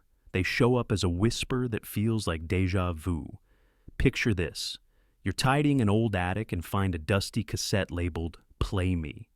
You dust off an equally ancient player, press the button, and a melody floods the room, haunting, beautiful, and somehow familiar. You hum it all week. You jot it down. A few months later, a friend begs you to perform at a tiny open mic. You play the melody. Someone records it. Years pass. One day you're in that same attic, sorting the same boxes, and you leave behind a tape you made back when you first performed. Next tenant finds it.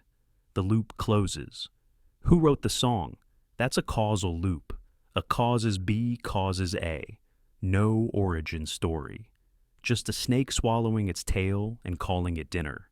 It stretches the mind because we love beginnings. We want to point at a first spark and say, there, that's where it started. But some stories keep handing the match back to the hand that already lit it. Here's a simpler loop you already know. You walk into a room convinced someone doesn't like you. You protect yourself. Short answers, careful eyes. They sense distance, so they retreat. And your hunch hardens into proof. Belief creates behavior, creates belief. The melody writes the tape that writes the melody. Psychologically, our minds chase coherence.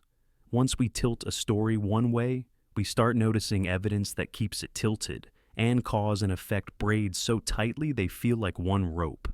That's why loops are sticky. They reward their own logic. The funhouse version shows up in time travel.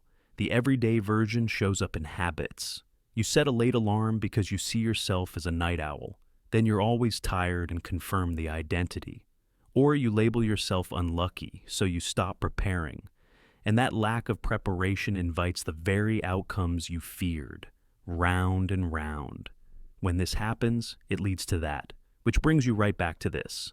That's the quiet engine of a loop, a closed system that keeps promoting the conditions that keep it closed.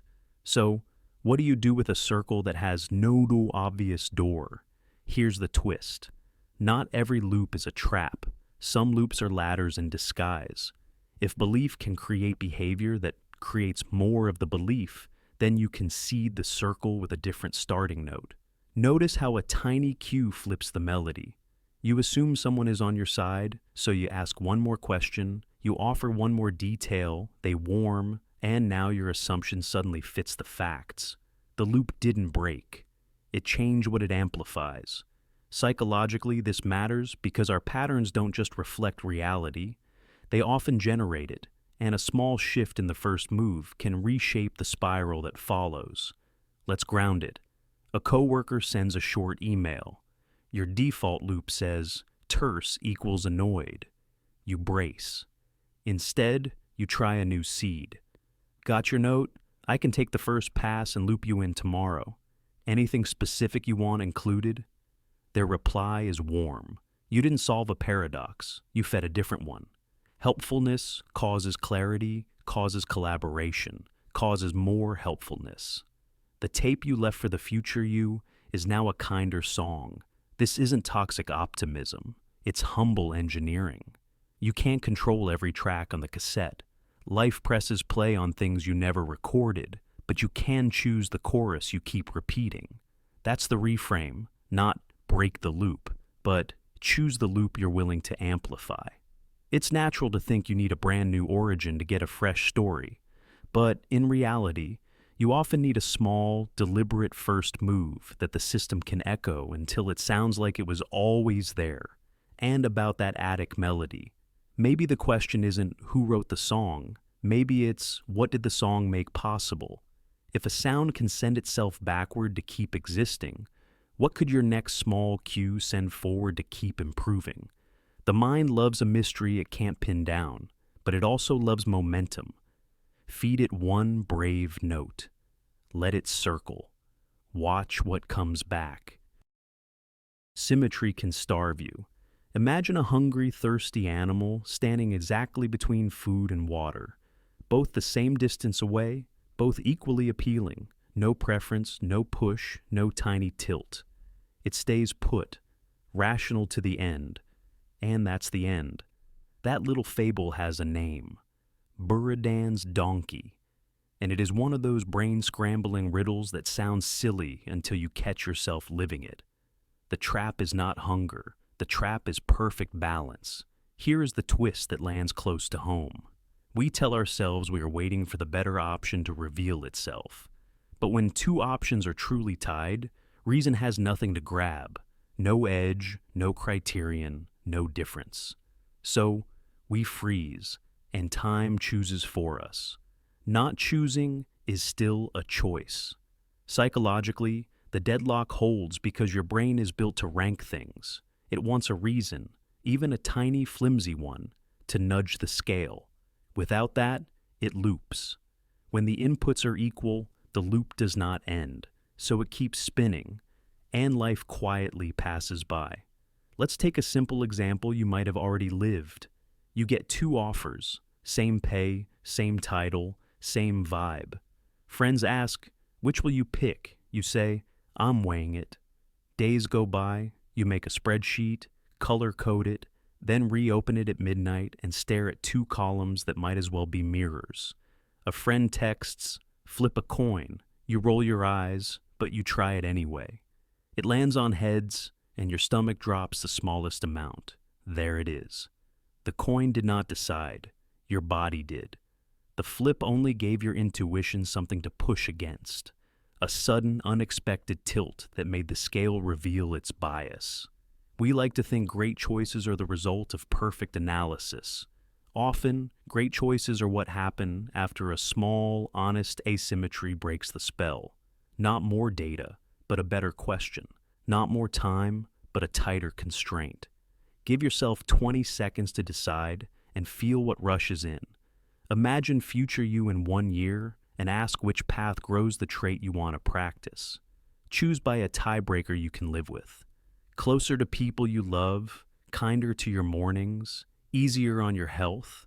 These are not trivial. They are the human edges that make equal piles unequal. Psychologically, this works because action is information. Once you move, the world reacts. Feedback arrives, your map updates. Indecision hoards uncertainty. Motion spends it and earns clarity back with change. Our minds crave coherence, so when we commit, we start aligning our story with the path we're on, a gentle cognitive gravity that helps us keep going. In research language, you might call that self-justification or commitment effects. In everyday language, it feels like momentum. You chose, so you start seeing reasons why that choice can work. There is another quiet trick inside the paradox.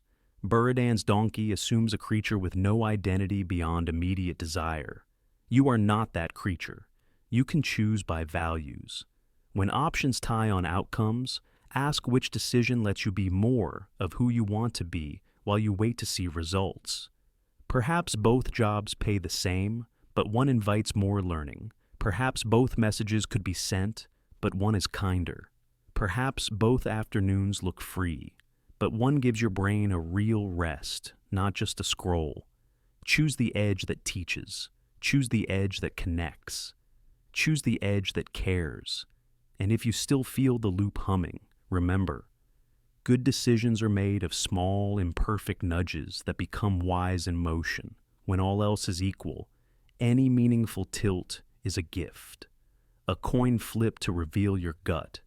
A short deadline to force a cut. A friend's perspective to provide friction where your thoughts are too smooth. The goal is not to beat the paradox with genius. It is to slip out of it with a humble move, because the cost of perfect balance is stillness, and the cure for stillness is movement with a reason you can say out loud, even if it is small. You are allowed to pick. You are allowed to prefer. You are allowed to act before the scale becomes unfair in the worst way. The moment passes, and both piles are gone.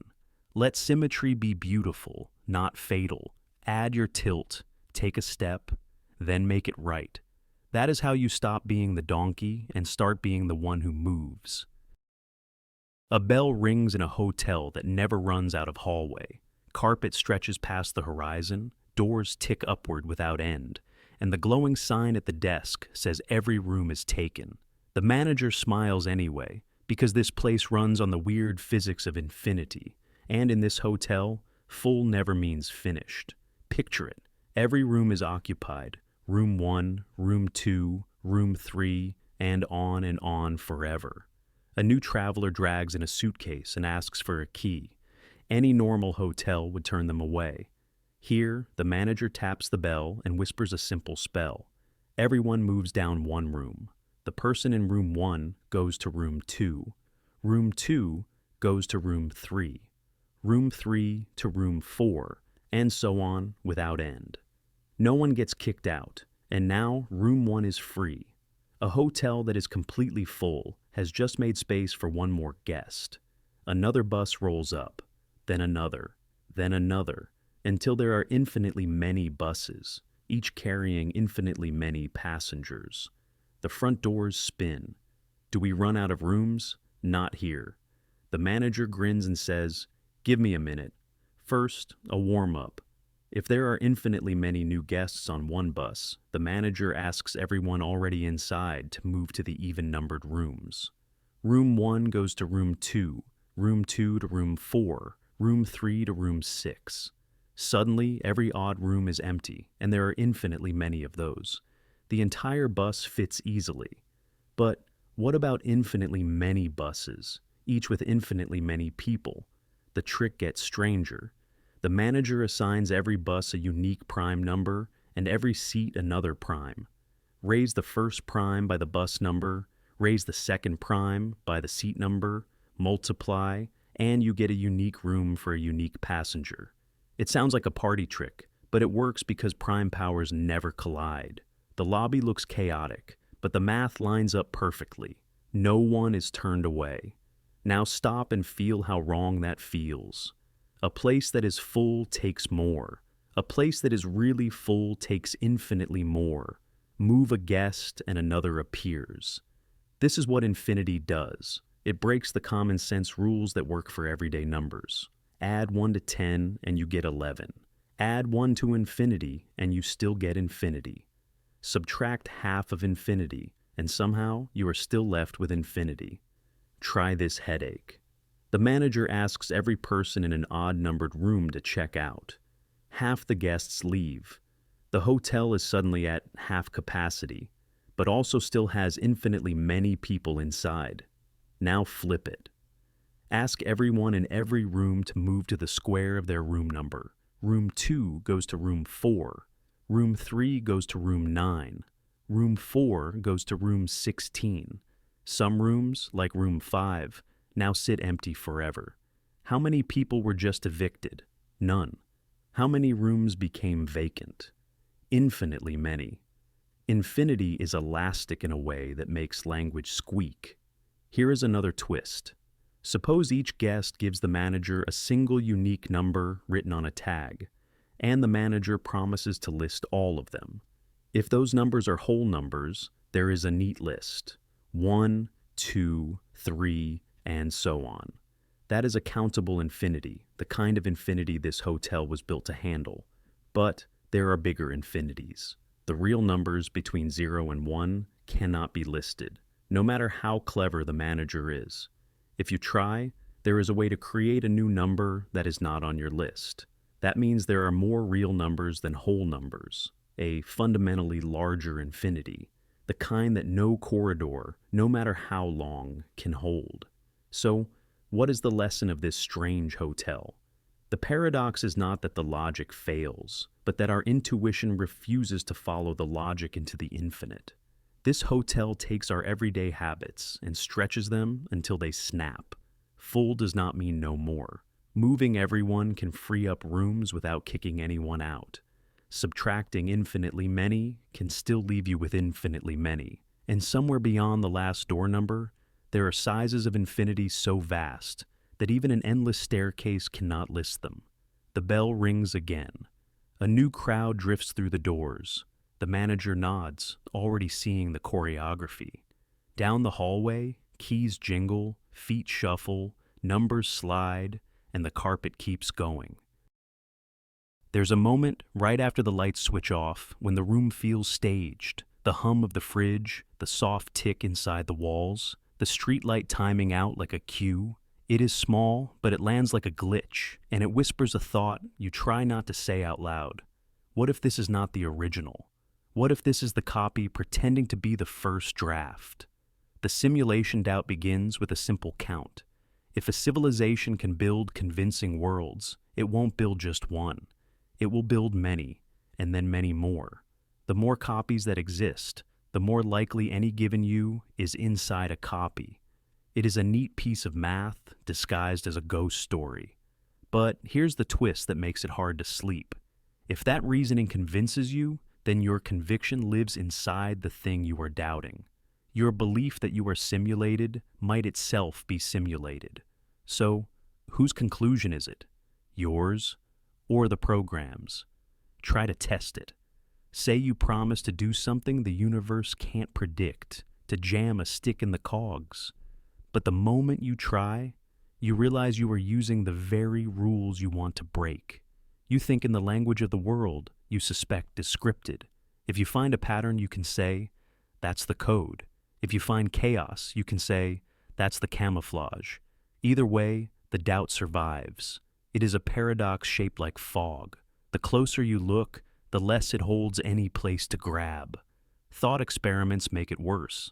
Imagine you built a tiny world with simple laws. The creatures inside learn the rules and stack them into theories. They write poems about cause and effect. One of them puts their head in their hands and says, there is no way out. Another whispers, there might not even be an out. If your little world is convincing enough, would your creatures count as real? If the answer is yes, then reality is not about origin. It is about experience. If the answer is no, then what exactly are you withholding from them that you believe you have? Memories do not help. Memory is a strange clerk. It is tidy enough to keep the story straight, but lazy enough to rewrite pages without telling you. If this is a simulation, your earliest days could be an insert, a believable backstory preloaded like a game save. That is an ugly thought, until you notice that real biology does plenty of that on its own. Your mind already fills in blanks. It guesses. It smooths. If a fake world and a real world produce the same sensations, then the doubt starts to look less like a theory and more like a mirror.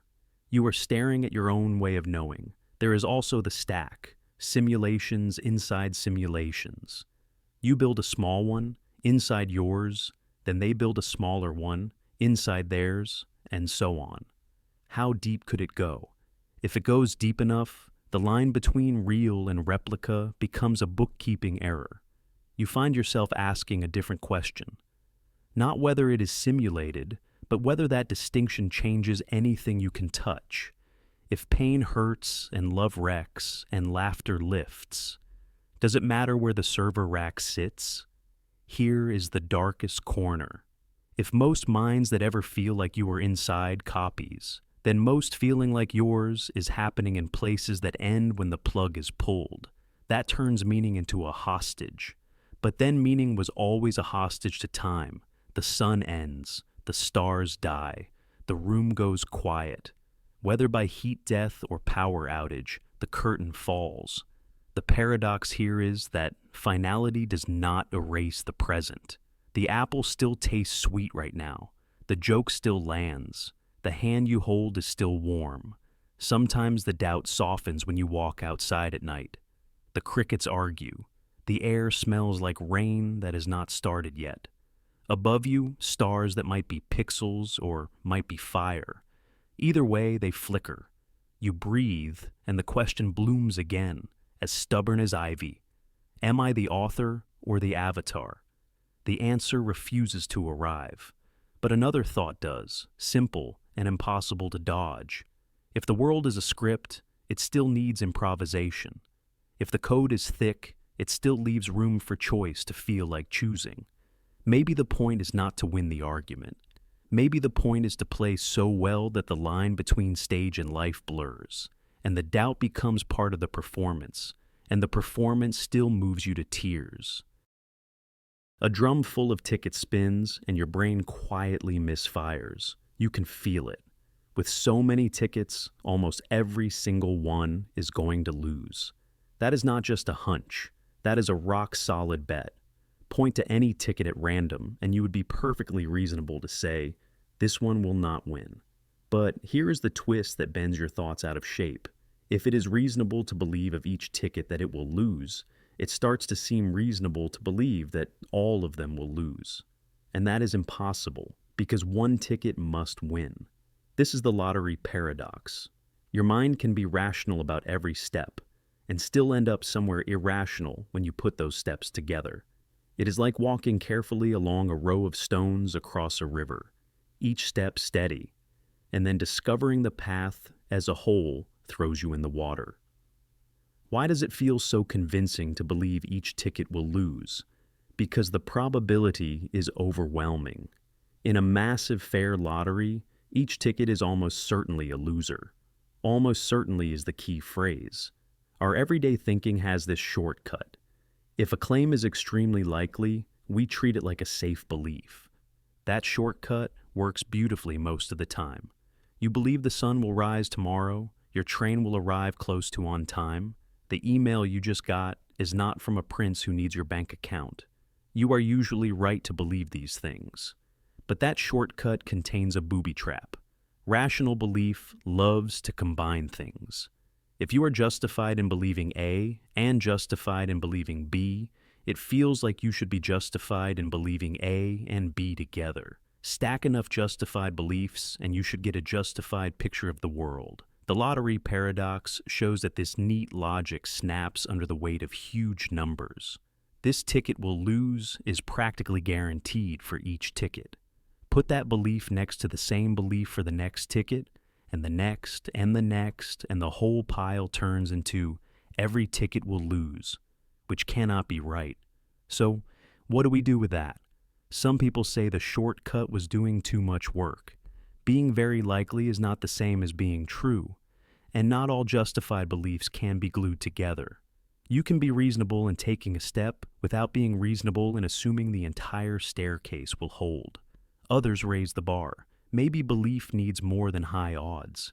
It needs safety. A safe belief could not easily have been wrong given the way the world is. Saying any particular ticket will lose is not safe, because there is a nearby world where that very ticket happens to be the winner. In this view, the feeling of confidence we get from huge odds is a social habit, not a stamp of knowledge. Another idea changes the rule for what we are allowed to accept. In normal life, we talk in a coarse-grained way. We allow close enough for everyday action. You can say, "Your ticket is not going to win," with a wink of probability understood. But when you shift contexts, like making a definitive, all-encompassing claim, your standard tightens. All tickets will lose demands more than everyday certainty, and so it fails the new standard. You can feel this beyond lotteries. Imagine a big hospital with thousands of routine tests that almost always come back negative. For any single patient, it is reasonable to expect a negative result, but it would be foolish to conclude all results will be negative, or picture a massive library shelf where any specific book you reach for will probably be there.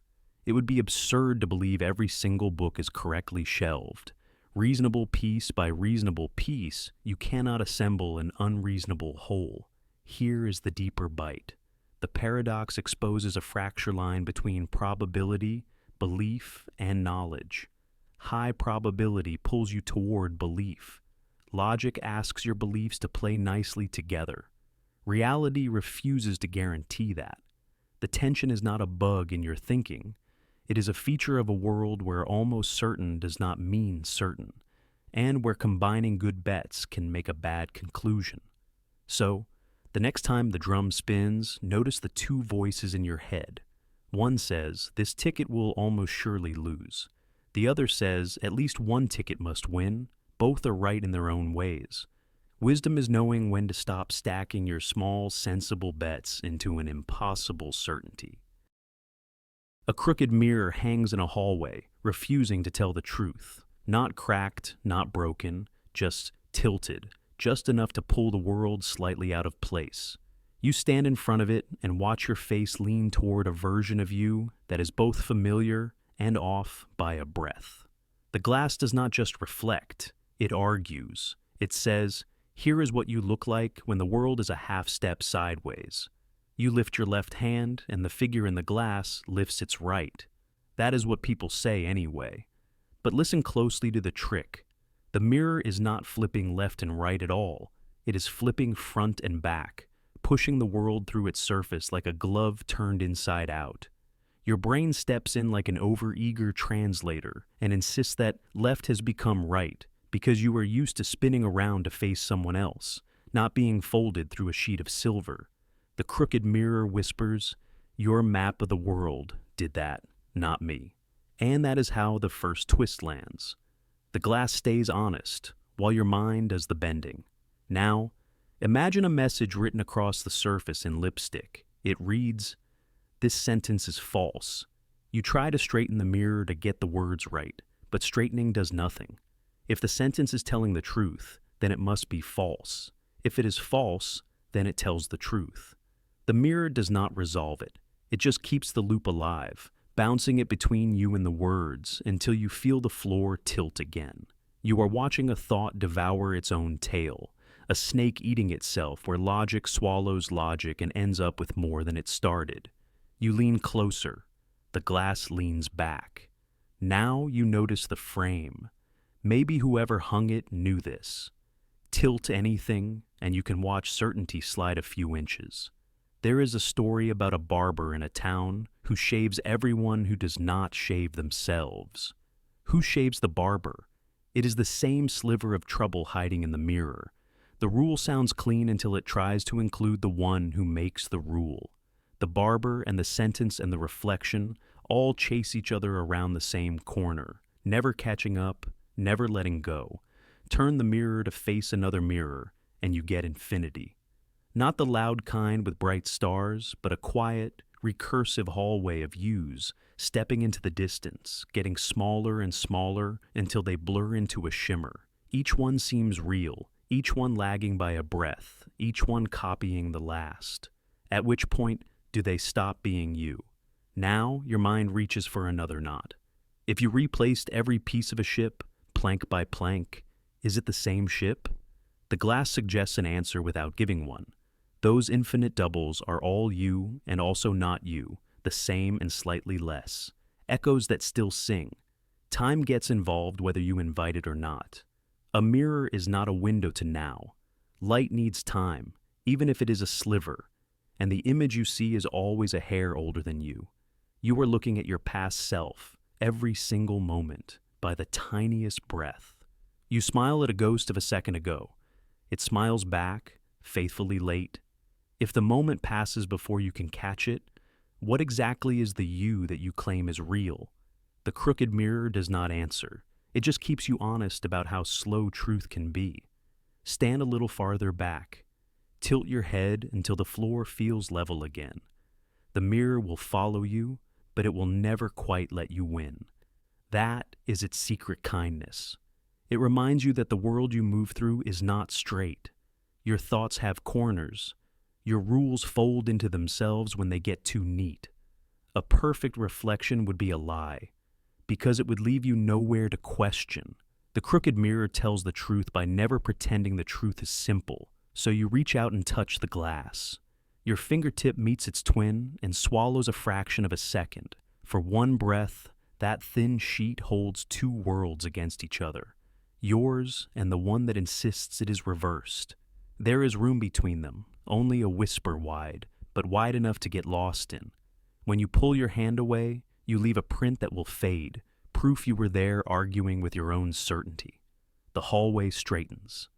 The mirror does not. And that is fine.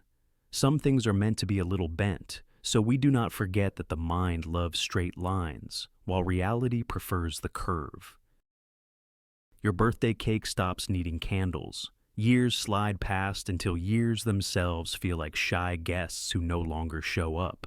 At first, immortality tastes like a stolen secret. No ticking clock, no last chance, just endless tries. But here comes the twist you do not see coming. Remove the end, and meaning starts leaking out. Think about identity. Your body has always been a slow ship of Theseus, replacing itself bit by bit. Over centuries, the planks change again and again. That feels fine while memory knots it together. But stretch that thread long enough and it frays. You will remember so much that remembering becomes its own fog. Keep every moment and you drown in it. Throw moments away to stay light and you erase the very person who lived them. Either path is a kind of death disguised as survival. Immortality asks a brutal question. Do you protect your memories and lose yourself to their weight? Or do you protect yourself and lose your memories like falling leaves? Now, think about risk.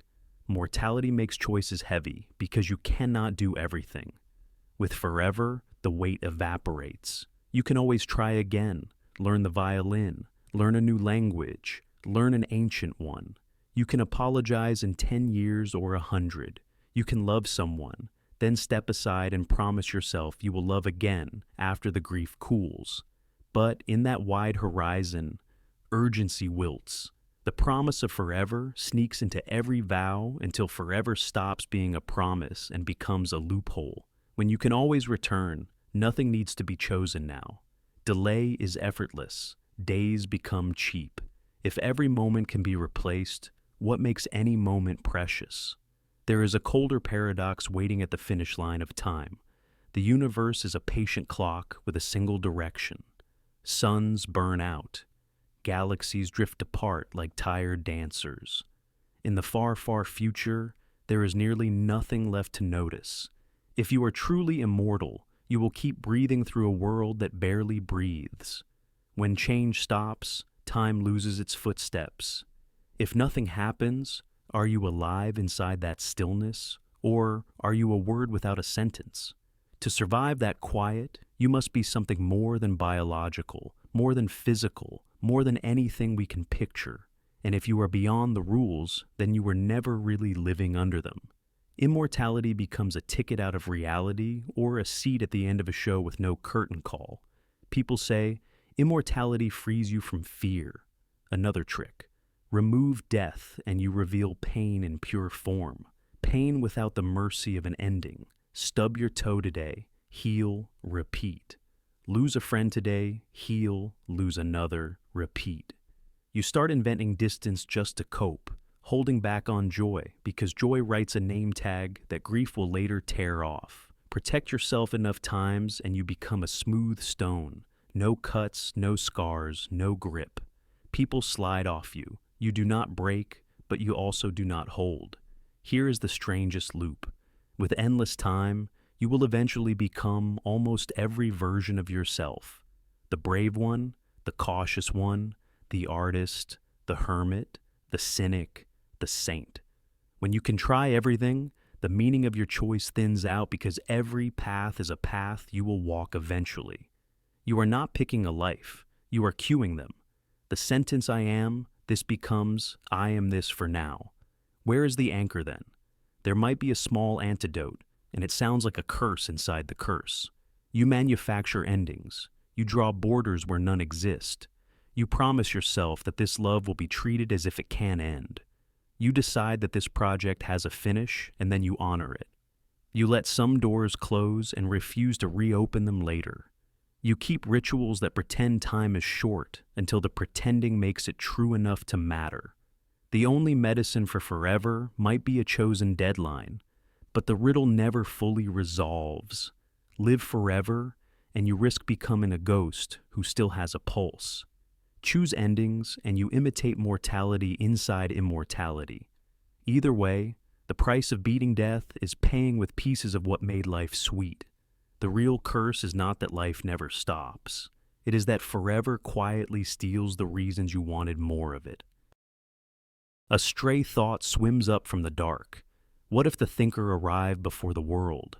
Imagine a universe that has run down like a toy with a tired spring. Everything is cold, quiet, and near perfectly balanced.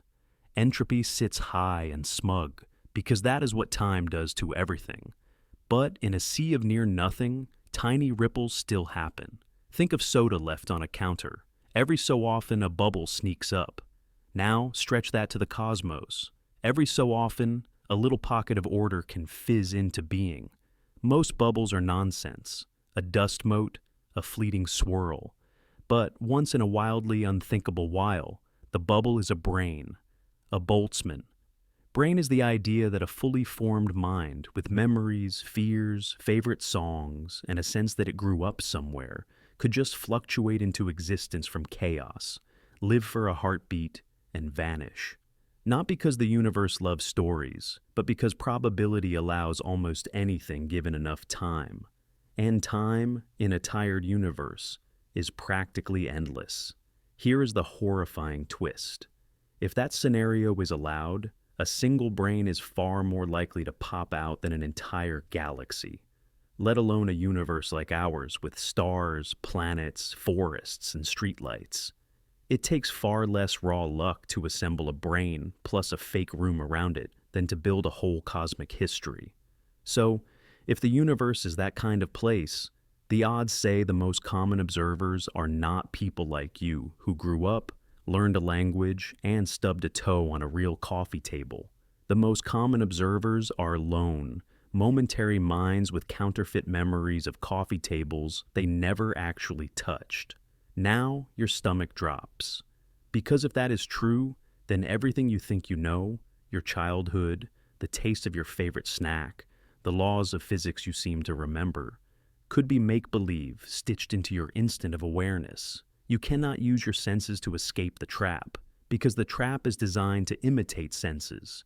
You cannot reason your way out, because the memory of logic class could be part of the hallucination. The ladder is made of soap, and every rung melts as you climb. This is the paradox. The more a theory predicts that typical observers are Boltzmann brains, the less you can trust the observations and reasoning that led you to adopt that theory in the first place. It saws off the branch you are sitting on. A good picture of reality should make us typical, not cosmic outliers. Yet the cold arithmetic of fluctuations seems to point the other way, unless something deep prevents it. So, what saves you from being a lonely bubble with a borrowed past? Maybe the universe began in an outrageously low entropy state, a kind of cosmic loaded die that makes rich histories vastly more common than spontaneous minds. Maybe space and time are not eternal in the way we assumed, denying infinity the time it needs to assemble counterfeit people. Maybe the mathematics that let us count observers is missing a crucial rule about what counts as a mind, or how to measure typicality. Maybe the very frameworks that summon Boltzmann brains are incomplete or wrong. There is a calmer move, too. Trust that the world is exactly as it looks, and use that trust as evidence against any model that would make you a fake. If your memories cohere, if the night sky stretches with ancient light, if geology writes layered stories in stone, then prefer the pictures of reality that make such coherently embedded observers the norm. In other words, let the sheer amount of reliable structure you see count as a vote against the lonely brain hypothesis. But the itch remains, because probability is patient. Given unthinkable spans, a bubble can think. It can remember a first kiss it never had. It can fear being a bubble at all. The paradox doesn't demand your panic, it demands your humility. The mind is not a crown on top of the universe. It is a delicate arrangement balanced on a tide of disorder, asking itself why it is here, and whether here is even here. Maybe that doubt is the real gift. Whether you are a child of stars or a spark in the void, the question pulls you forward. What makes a world real? What makes a memory yours? And how much faith can you place in a reality that you can never step outside to check? The Boltzmann brain grins in the dark and vanishes, leaving you with the echo. If everything you know was only a story, would you be able to tell? There's a version of reality where your earliest memory is a set piece, your baby photos are props, and the calendar on your wall is immaculate stage dressing. In that version, everything began last Thursday. Not figuratively, literally. The air, the oceans, the galaxies mid-shine. Even the ache in your shoulder from that workout you swear you did the week before. The last Thursday. Theory slips a key into the lock we trust most. Continuity. It says the universe could have flickered on recently, while also containing perfect evidence that it has existed for ages. Fossils in the ground, starlight already halfway here, receipts in your pocket with tidy little dates. It is not asking you to believe it. It is asking you to notice how easily proof depends on the story we are already telling. Picture this. A friend smirks and says, "Prove last Thursday wasn't the beginning." You pull out your phone, photos, texts, recordings. They nod and say, "Convenient that those were created last Thursday too." You gesture at the news, at traffic cameras, at the dent on your car door. They shrug, pre-installed. You look up and say, "The stars." Those photons have been traveling for millions of years. They smile. Traveling since last Thursday, with a head start. That's the trap. Every trail of evidence you point to sits inside the same circle the theory questions. And that's where it gets under your skin. Not because it's likely, but because it pokes the part of your brain that wants the floor to feel solid. Psychologically, a paradox like this agitates our need for pattern and safety. Pull the thread of continuity, and the whole sweater of certainty starts to loosen. So, what's the move? It isn't to shout louder at the paradox. It's to notice the terms of the game. We navigate by assumptions all the time. The sun will rise. Gravity will behave. Your friend will still be your friend on Friday. We don't test those from scratch each morning. We adopt them because they work. The last Thursday theory presses that habit and asks, what exactly do you mean by no? Here's a smaller everyday version. You wake up groggy and remember you set your alarm. You also remember you moved it across the room, so you'd get up. You trust those memories not because you can reprove them, but because your room contains a clock on the dresser and your body contains the echo of having dragged yourself out of bed. The system hangs together. It's coherence, not absolute proof. That's why this theory bends your brain in a way that's oddly useful. It reveals how even good evidence leans on background beliefs. It doesn't mean nothing is real. It means our confidence is less a courtroom verdict and more a working model. Not proof, but perspective. If you want a way to live with that, try this gentle reframe. The point of the thought experiment isn't to convince you creation happened last Thursday. The point is to widen your comfort with uncertainty while sharpening your eye for assumptions. Instead of clinging to certainty, you practice choosing what is reliable enough to act on today. That switch from demanding ultimate guarantees to seeking practical coherence is a quiet superpower. It keeps you curious. It keeps you humble. It keeps you moving when the ground feels a little wobbly. You can even feel the paradox nudging you toward empathy. If your view of reality is a model that works rather than a trophy that proves, you stop arm wrestling people into your version. You start asking, what would make our models line up better? What would we both need to see? In that space, conversation gets lighter, not because everything is solved, but because you are not trying to hold up the sky alone.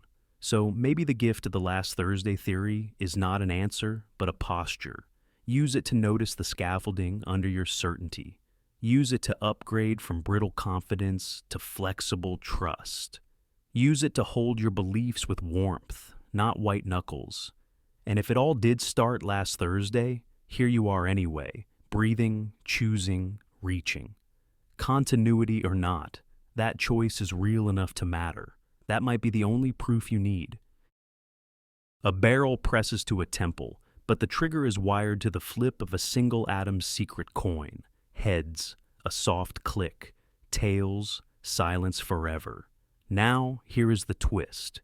In one interpretation of quantum mechanics, both outcomes happen. Two worlds peel away. In one, you slump to the floor. In the other, you blink and breathe and think, I guess I survived. That is the core of quantum suicide, the most disturbing cousin of Schrödinger's famous cat. Instead of a cat, it is you. Instead of a sealed box, it is your point of view. The device is simple to picture.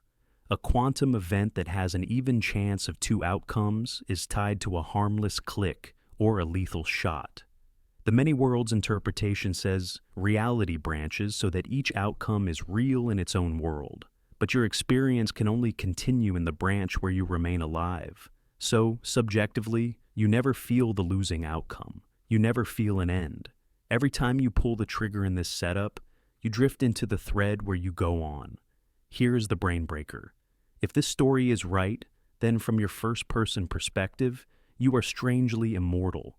Not immortal like invincible, but immortal like a traveler who always wakes on the road that still exists.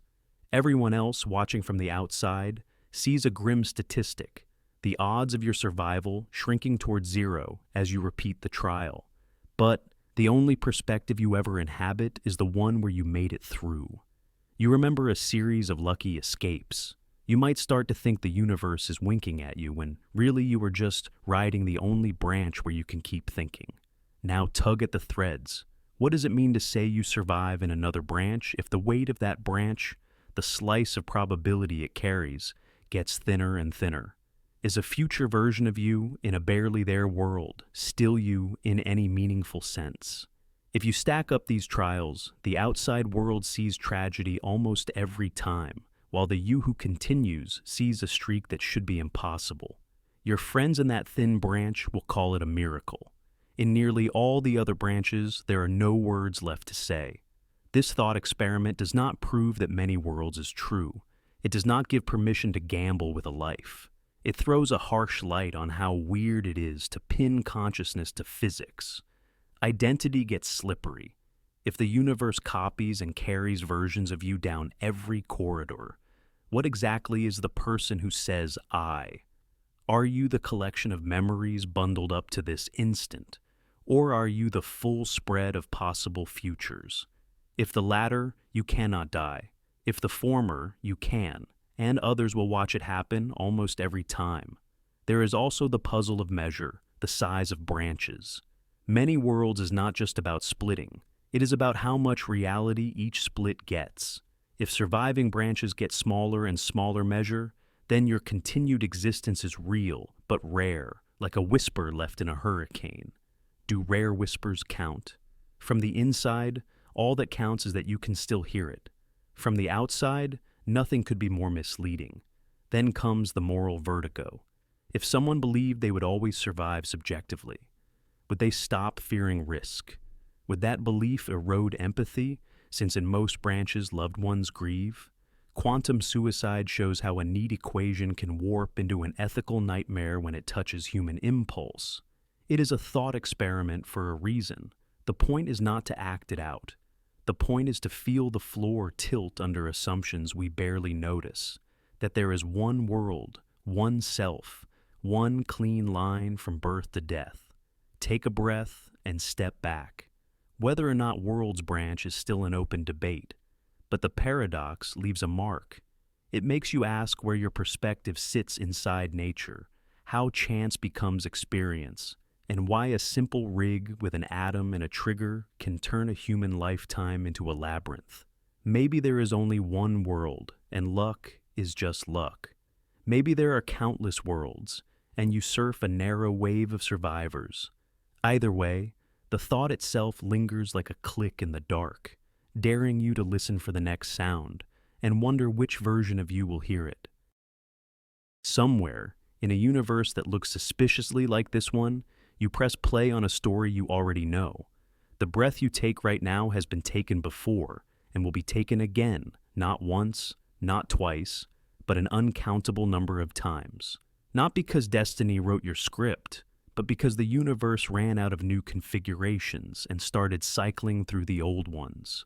Picture a deck with a fixed number of cards. Shuffle it once, you get something new. Shuffle it forever, and the same order must eventually return. Now, replace cards with atoms, with thoughts, with the way light bends through your window at this exact second. If reality has only so many ways to arrange itself, and time stretches on without end, then repetition is not just possible, it is inevitable. That is the whisper behind the idea of the eternal return. Here is where the paradox tightens. If this exact moment will recur, right down to the micro flicker in your left eye, then your choices are already part of a cosmic loop. You are choosing freely, and you are also doing exactly what you always do, forever. Freedom and inevitability shaking hands in a locked room. It feels wrong and right at the same time, like tasting something you swear you have had before, but cannot place. Think about the memory of déjà vu, a hallway you know, but have never walked. Maybe the echo comes not from the past, but from a future replay of now, an after-image of a moment that keeps coming back around. Of course, the mind reaches for patterns like a night sky reaches for stars, so maybe that feeling is nothing. Or maybe it is the subtle tug of repetition, a soft gravitational pull from the next loop. There is a strange moral shiver to all of this. If everything returns, then every kindness returns too. So does every cruelty. Every laugh reappears. Every silence repeats. Would you live this life again, exactly as it is, without changing a single breath? That dare can feel like a cage or a crown. If the loop is real, then the only thing that changes is how you carry it. You cannot edit the film. You can only decide whether to beam when the reel whirs back to the opening frame. But watch the universe misbehave. Maybe we do not need exact repetition to feel trapped. Even if the cosmos is infinite, somewhere out there you have a twin who chooses the same words, the same socks, the same sigh. While a hair's breadth away, another you sips tea instead of coffee and speeds a whole alternate history into motion. That idea cuts two ways. On one edge, you matter less, because another you is doing this either way. On the other edge, you matter more, because your slice of the loop is the only one you get to taste. There is another twist. If repetition is guaranteed by the math of large time and limited patterns, you do not just repeat your best and worst days. You repeat the almosts, the sentence you nearly said but swallowed, the text you half typed and deleted. A loop is mercilessly precise. It does not skip the half sneezes and the awkward pauses. It brings back the way your thumbnail drummed against the table when you thought you were not being watched. Does this make you small? Maybe. Does it make you vast? Also, yes. To be a single frame in an endless reel sounds insignificant until you realize the reel is made of nothing but frames, and yours refuses to be anything else. The loop does not erase meaning, it doubles down on it. Because if this is the only script you ever perform, endlessly, then every line deserves your full voice. So, take one more breath, the same one you have always taken, and feel it anyway. The loop will not care whether you wink at it, but you might. You might catch the rhythm of the cosmic shuffle and step into it as if it were music you somehow remember. If eternity is a circle, then right now is the point where your foot touches the ground. It has been here before. It will be here again. And for you, for as long as you are the you inside this turn of the wheel, it is everything. A door that welcomes everyone will eventually welcome someone who wants to weld it shut. That is the chill at the heart of the paradox of tolerance. We are taught that tolerance is the cure for conflict, the big warm tent where every voice can speak. But if every voice can speak, even the voice that says, silence them, what happens when that voice gets a mic, a crowd, and a plan? Picture a quiet town square. A speaker climbs the steps and says, all views should be heard. Applause. Then another arrives, louder, slicker, angrier. All views should be heard, they repeat, except the ones I declare dangerous. The first group nods because tolerance is a habit. The second group shakes the walls because intolerance is a tactic. If the square tolerates the people who promise to rip up the floorboards, the square stops being a place to meet and becomes a place to fight. It is like a game with one odd rule. Everyone can move their piece however they want, except one player who is allowed to flip the board. Let them in, and the game was never a game. It was a countdown.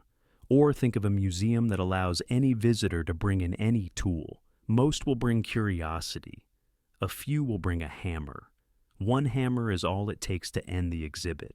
The paradox of tolerance sounds clever, but it bites. If we oppose intolerance, are we betraying tolerance? If we accept intolerance, are we protecting the principle or digging its grave? The brain twist is that tolerance is not just a feeling about difference. It is a fragile structure built from trust, norms, and guardrails. It is a space where arguments can clash without fists, where ideas can be tested without fear. That structure cannot survive if we also protect behaviors designed to burn it down. So, what do? Draw a line, but draw it with care. Tolerance is a welcoming house, not a house without walls. The walls are rules, no threats, no dehumanizing, no calls for violence, no campaigns to strip others of the very voice that makes the house a house. Within those walls, debate can be wild, messy, and brave. Outside those walls lies the idea that some people are not people, that some voices should be crushed, that power is a prize for the cruelest. You cannot host that idea and expect your house to stay standing. Here is another way to feel it. Imagine a community garden. Everyone may plant what they like, share tools, swap tips, try new seeds. A few newcomers whisper, "We prefer vines that bind and choke. They are our tradition." If the gardeners say, "We tolerate all plants," the vines will climb quickly, dark and eager. They do not debate, they strangle. The gardeners are not hypocrites when they pull those vines. They are protecting the garden's promise that many kinds of life can grow. Still, it is uncomfortable. It feels righteous to say yes to everything. It feels authoritarian to say no. But tolerance is a discipline, not a shrug. It asks us to judge not the tastes of our neighbors, but the tactics at play. Is this speech a contribution, even a harsh one, to the shared project of truth-seeking? Or is it a wrecking bar aimed at the beams that hold the room up? The first kind we argue with. The second kind, we resist. Notice something subtle. The paradox does not command us to smash every harsh opinion.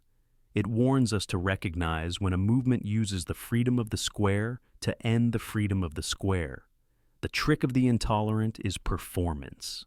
They cosplay victimhood, call restraint censorship, and wrap domination in the language of liberty.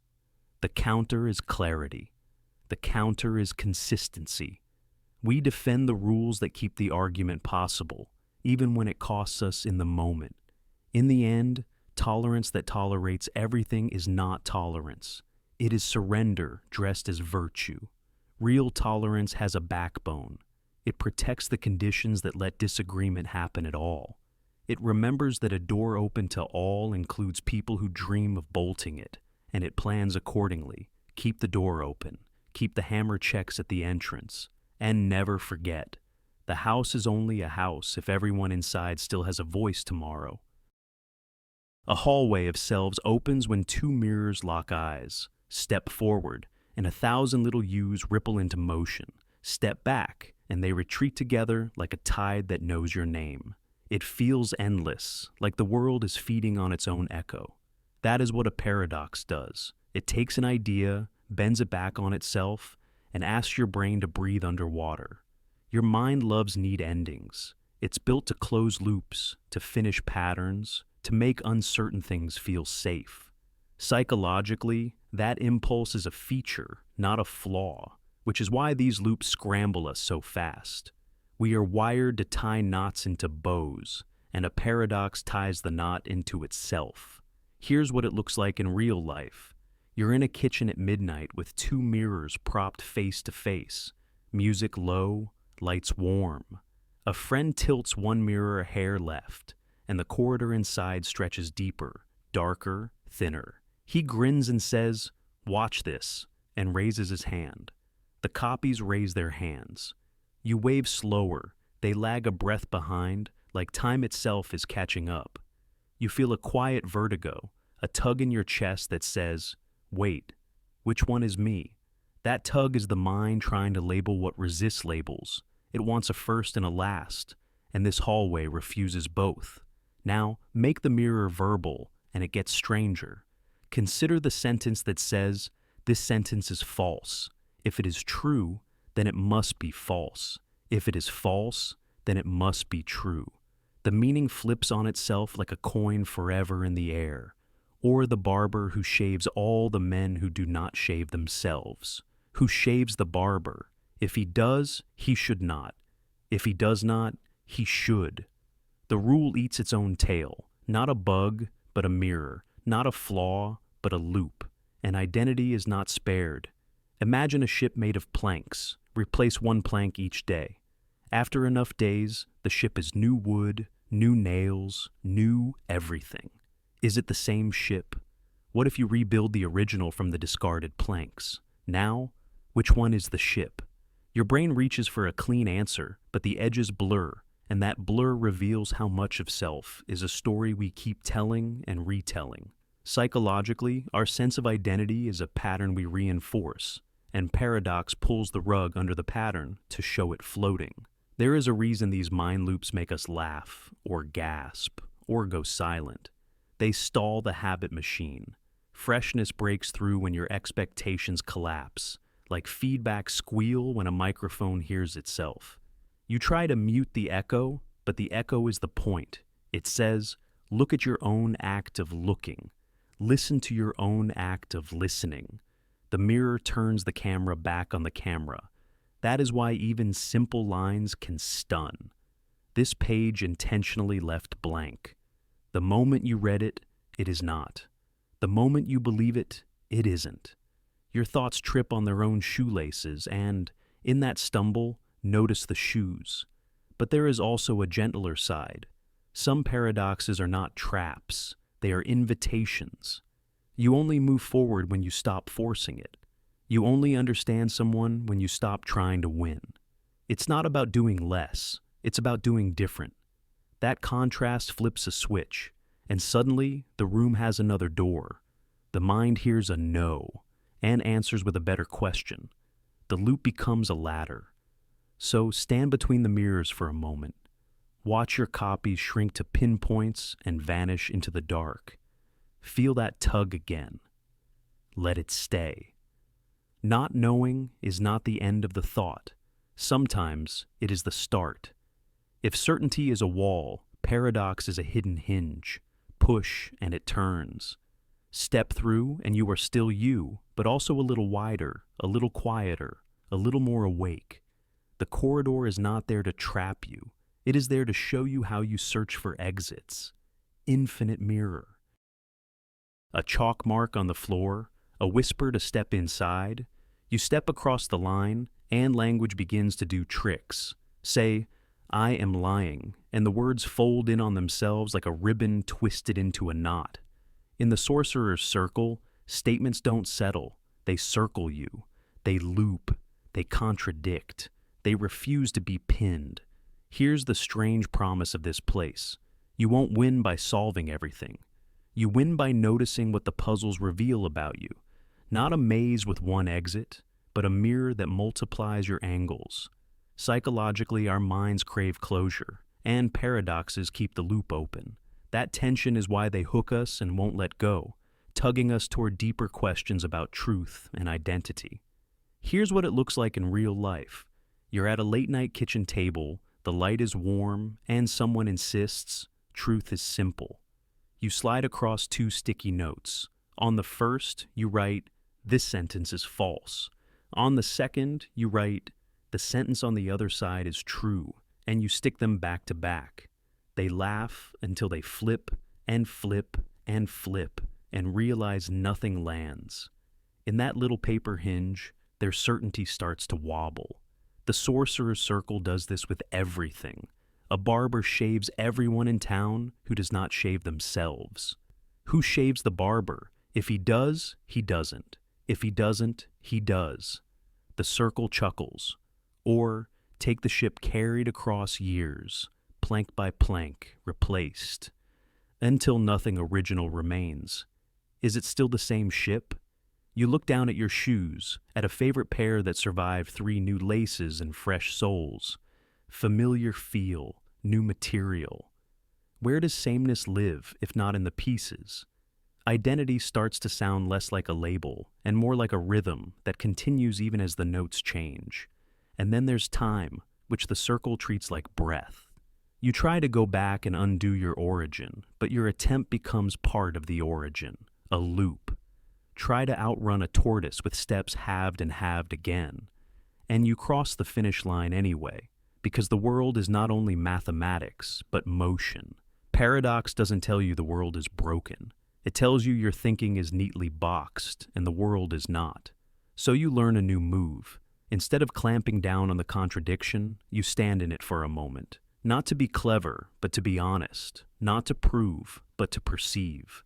The habit of rushing to closure is strong. The habit of sitting with tension is stronger once you practice it. In the Sorcerer's Circle, patience is not a pause. It is the method.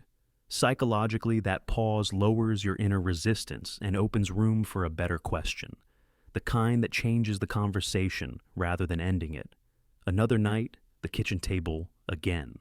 Your friend says, if I change one habit, I'm a different person. You smile. Maybe you're the same song in a new key. Maybe you're a river that never shares the same water twice and still gets called by the same name. They take a breath. You both feel a little freer. That's the quiet magic of this circle. When you stop forcing a final answer, a better story walks in. And that's the spell worth learning. Paradoxes are not brick walls. They are doorways cut at strange angles. Walk through and you see truth from the side, then from behind, then from underneath. The circle doesn't trap you. It trains you. It teaches you to hold 2 ideas softly, to notice how meaning shimmers when it isn't crushed by certainty. It changes how you see. And when your seeing changes, your choices do too. The circle opens, just a sliver. You step out different than you stepped in. The chalk fades, but the practice remains. Stay with the knot until it teaches you the rope. That is the Sorcerer's Circle. Coffee leaps from the floor back into the cup. Steam threads itself together, and a shattered mug gathers its shards and seals its cracks as if nothing ever happened. Your breath returns from the cold air and slides back into your lungs, warm and whole. Every footprint lifts out of the snow and tucks neatly into your boots.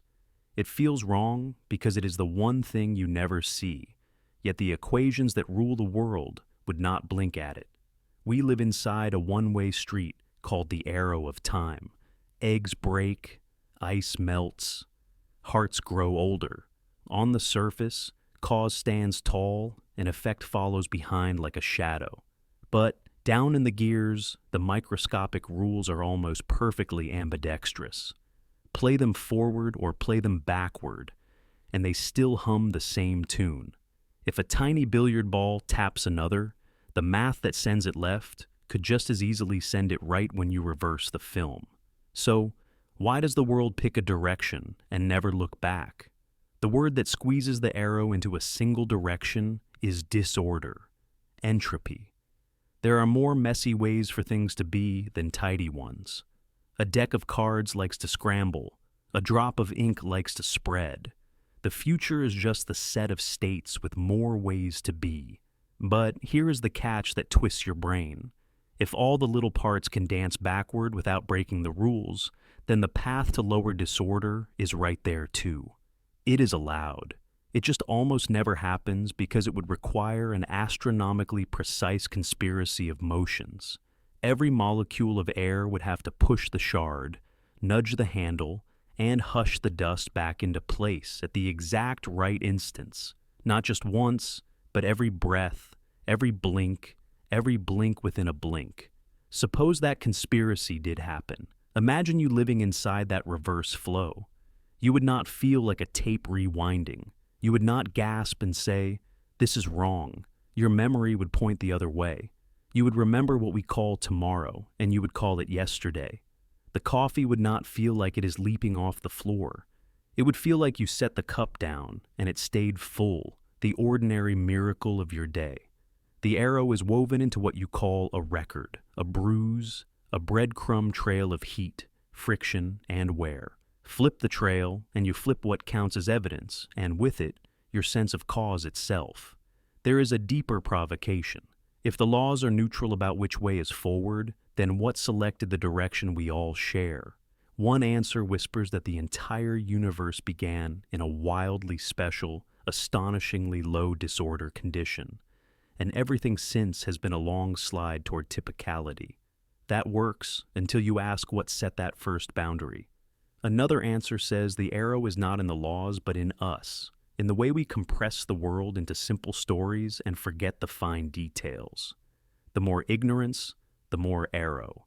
Then you wonder whether time is a river or just the shimmer of our summaries, a trick of statistics that becomes the only reality we can inhabit. Push the thought a step further. If you could reach into the chaos and set every particle just right, you could make the impossible ordinary. Ice cubes would knit themselves in lukewarm water. Heat would stroll from cold to hot without a price. A scribble would gather into a sentence. You would be the master of unlikely futures, and also the architect of unlikely pasts. That power is the fantasy that keeps teasing physics, but it is haunted by a storm called chaos. Tiny errors explode. To steer one droplet, you must know and control the position and speed of every neighbor and their neighbors, and on until you are holding the whole world in your hands. Let one speck slip, and the arrow snaps back. So, here we are, walking downhill through a universe that could climb if it wanted, but never does. Not because it is forbidden, but because the climb is so absurdly narrow, it might as well be a tightrope strung across the sky. The mind rebelled by this asks whether time is flowing at all, or whether we are the ones flowing through a frozen tapestry, tracing a thread that looks like a line. Maybe the arrow is not a spear, but a spotlight. Maybe reversal is not prohibited but hidden, waiting in the margin of the unimaginable, where every crack in a broken mug decides to heal at once and calls it normal. Somewhere, there is a book that already knows the last secret you will ever learn. It has every answer, every twist of your future, every choice you will make. Sounds comforting, right?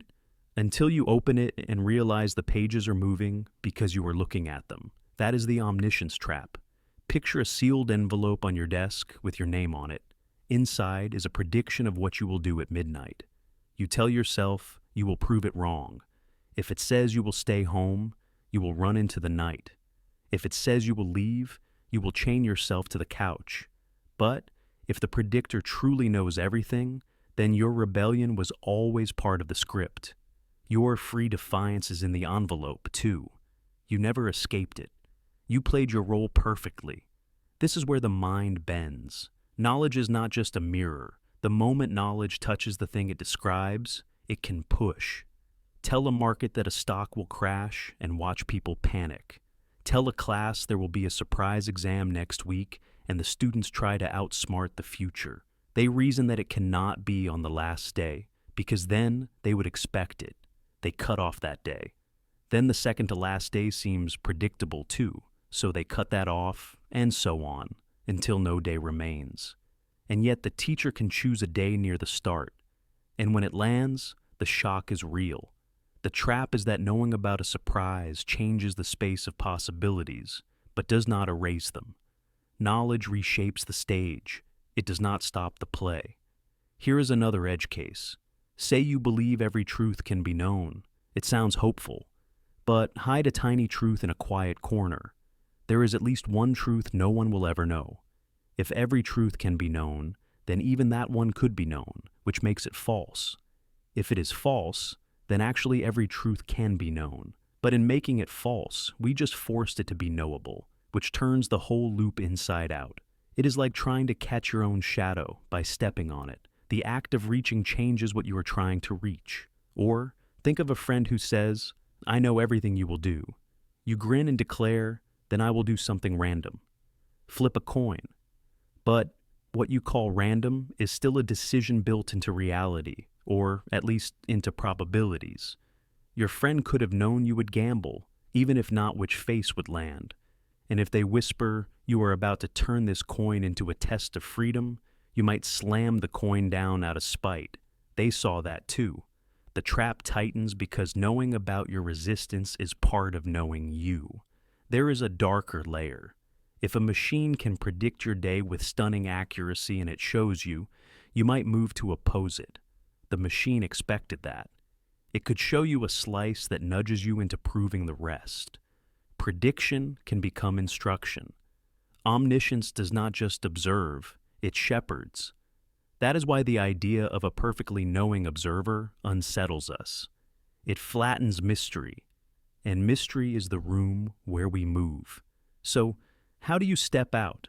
Sometimes the answer is to accept fixed points. There are states where knowledge and action agree. If the envelope says you will text an old friend at midnight out of sudden tenderness, maybe the knowledge does not break the moment. It blesses it.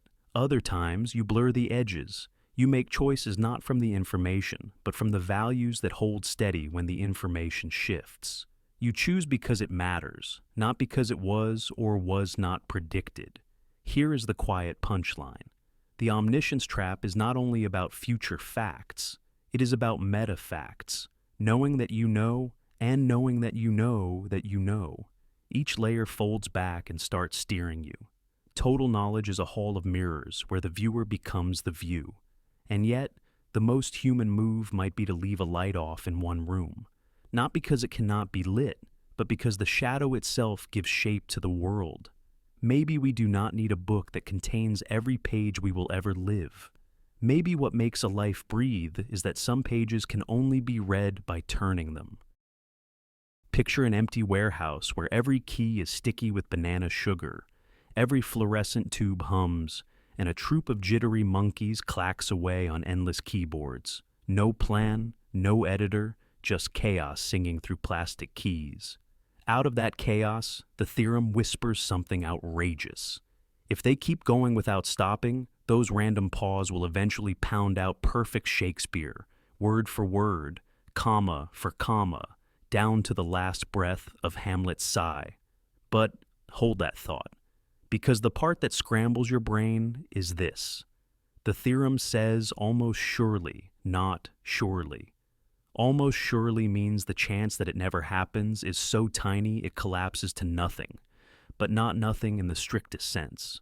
Try to feel that crack in the floorboards. On one side, certainty as big as the sky. On the other, a hairline gap where impossibility doesn't quite seal shut. Think smaller for a moment. Think of a single monkey, one keyboard, and the phrase to be or not to be.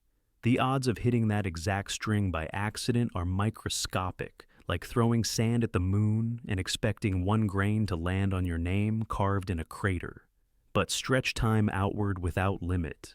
Let the clacking never end, and the improbable gets infinite chances to show up. It is like flipping a coin forever and saying, somewhere in that endless river there will be a stretch of 1,000 heads in a row, unthinkable in a day, inevitable in forever. And yet, the paradox tightens.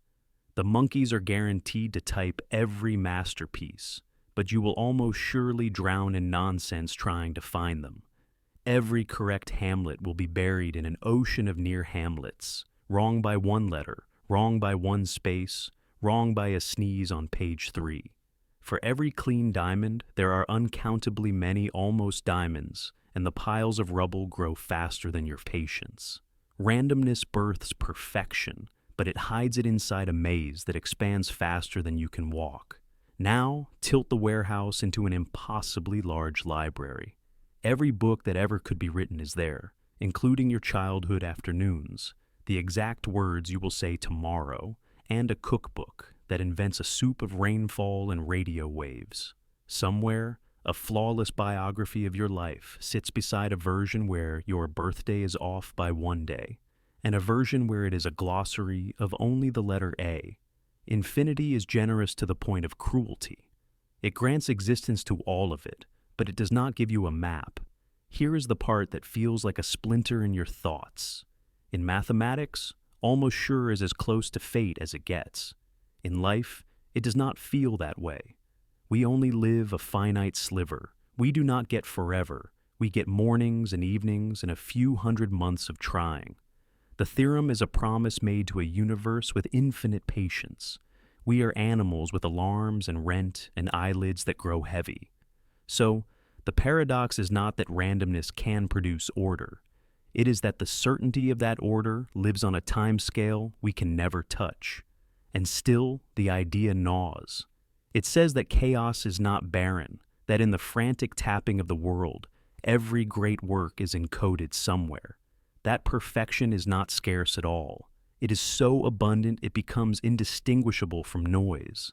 The mind hates this. We want the treasure to sparkle, not to look exactly like gravel.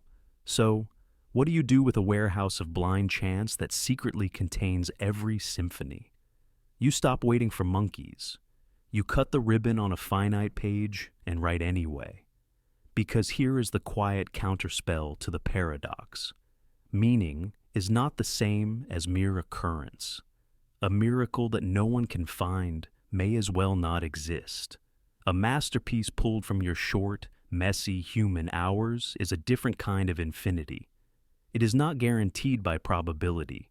It is chosen, it is made, and it lands where it counts, in a life that can read it.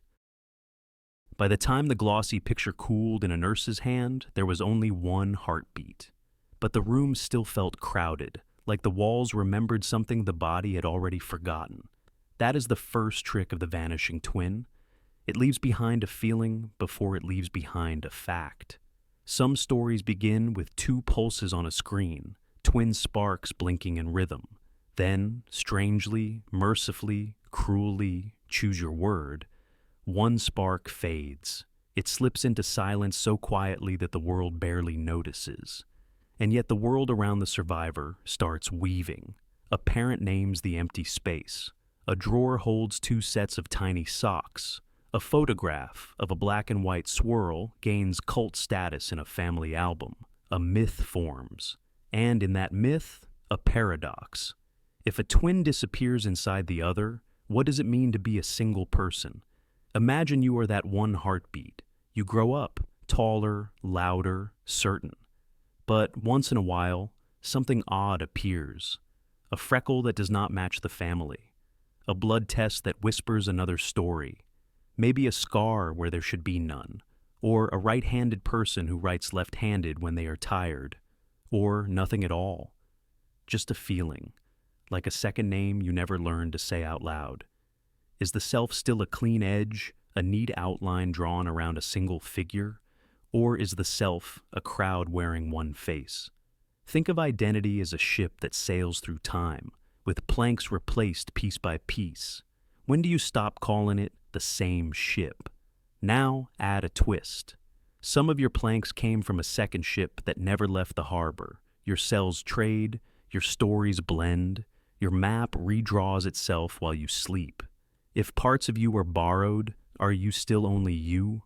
Or are you the meeting point of two histories pretending to be one? Listen to this thought experiment. Roll the tape back to a small, dark room where 2 points of light blink. Call them A and B. Press play. Time moves forward. B vanishes, except not entirely. B is absorbed, dissolved, rewritten as faint letters in A's script. Jump to the present. You are A, and some of your letters were authored by B. So here's the question that ties your mind in a knot. Did B die, or did B become? If becoming counts as living, then the disappearance is not an end but a merge. If becoming does not count, then there is a death with no funeral, a loss with no memory, a story with a missing page that still governs the plot. There is a version of you that belongs to the official records. One name, one birthday, one body. Then there is the hush second version that lives in anecdotes and hunches. You might feel inexplicably protective of empty chairs. You might find yourself counting steps in pairs. You might dream of sharing a room that you have never seen. None of that is proof, but paradoxes thrive where proof is thin. They live in the gap between all that can be measured and all that insists on being felt. Now, flip the mirror. How different are you really from the person you were yesterday? Cells die, cells replace, thoughts shift, habits wobble. You are a daily act of vanishing and appearing, a chorus that keeps tuning itself while the song keeps playing. The vanishing twin makes the trick visible, that is all. It puts a name to the echo in the hallway. It says, yes, there was another voice, and part of it found a way to speak through yours. So, when someone tells you they were supposed to be two, and now they are one, resist the urge to tidy the story. Let it stay messy. Let it be both a fact and a question. Let the silence count as evidence. Because somewhere between the first flicker and the final picture, identity stopped being a line and started being a knot. Tug at it gently and the whole thing tightens. Tug again and it loosens. What vanishes may not be gone, and what remains may be more than it looks. In the end, the vanishing twin is not just a medical footnote or a family legend. It is a doorway to that unsettling place where logic and life stare each other down and neither blinks. Stand in that doorway long enough and you might hear two heartbeats layered on one drum. Count them if you can, or just listen and let the impossibility ring. A king once demanded a map so flawless that not a single pebble, path, or passing shadow was missed. Cartographers sharpened quills, stretched parchment, and kept adding details until the map grew and grew, spilling off tables, swallowing the floor, then the square, and finally the countryside itself. When they were done, the map and the land were the same size. Perfect, useless. You could not fold it, you could not carry it, and to read it, you had to walk the land it described. The moment it matched reality, it stopped being a guide and became more of the thing it was supposed to explain. That is the trap of the perfect map. A map is a promise that the mess of the world can be compressed and still lead you somewhere. But compression is a kind of gentle lie. Omit a bend in the river, and you might drift into reeds. Include every bend, and the river becomes a maze on paper. The closer you get to absolute accuracy, the more your guide bloats into the territory itself, and your promise dissolves. Here is where it gets slippery. If you insist on perfection, your map must include everything, including the map lying on the land, which means the map must also contain the map on the map, and so on without end.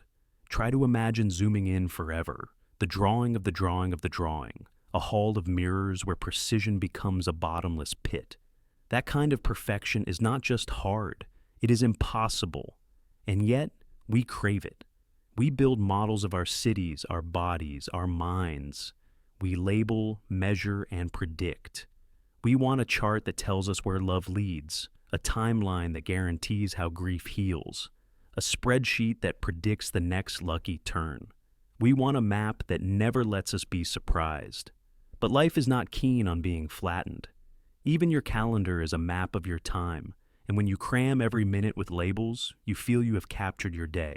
Then a friend calls, a cloud breaks, an idea arrives, and your perfect schedule is suddenly full of crossings out and detours. The more rigid the plan, the easier it shatters. Strange, right? The very pursuit of total control creates the condition for total confusion. And yet incomplete maps can betray us too, simplify too much, and your compass points to a land that does not exist. You think a person is just a label, a city is just a skyline, a forest is just green. You arrive and discover nuance you were not warned about. So, which map do you trust? The paradox refuses to pick a side. The only perfect map is the territory itself, and the territory is too heavy to carry. The only useful map is one that lies to you just enough to keep you moving. Maybe that is the trick. Hold your maps lightly, switch scales, glance at the sketch to find north, then put it away to smell the rain. Let your model of a person be small enough to carry in your pocket and big enough to change when they surprise you. Let your theory be detailed enough to start and humble enough to be wrong. Because the paradox is not a wall, it is a guardrail. It keeps us from veering into the ditch of certainty on one side and into the swamp of noise on the other. The perfect map will always seduce you with the dream that nothing unknown waits ahead, but it steals the thrill of discovery and the honesty of being lost. The imperfect map admits it will mislead you sometimes and still dares you to go. You step forward anyway. You learn the terrain by feeling the ground. And when the road bends in a way your paper never predicted, you smile, fold that stubborn map, and add a new line no one had drawn before.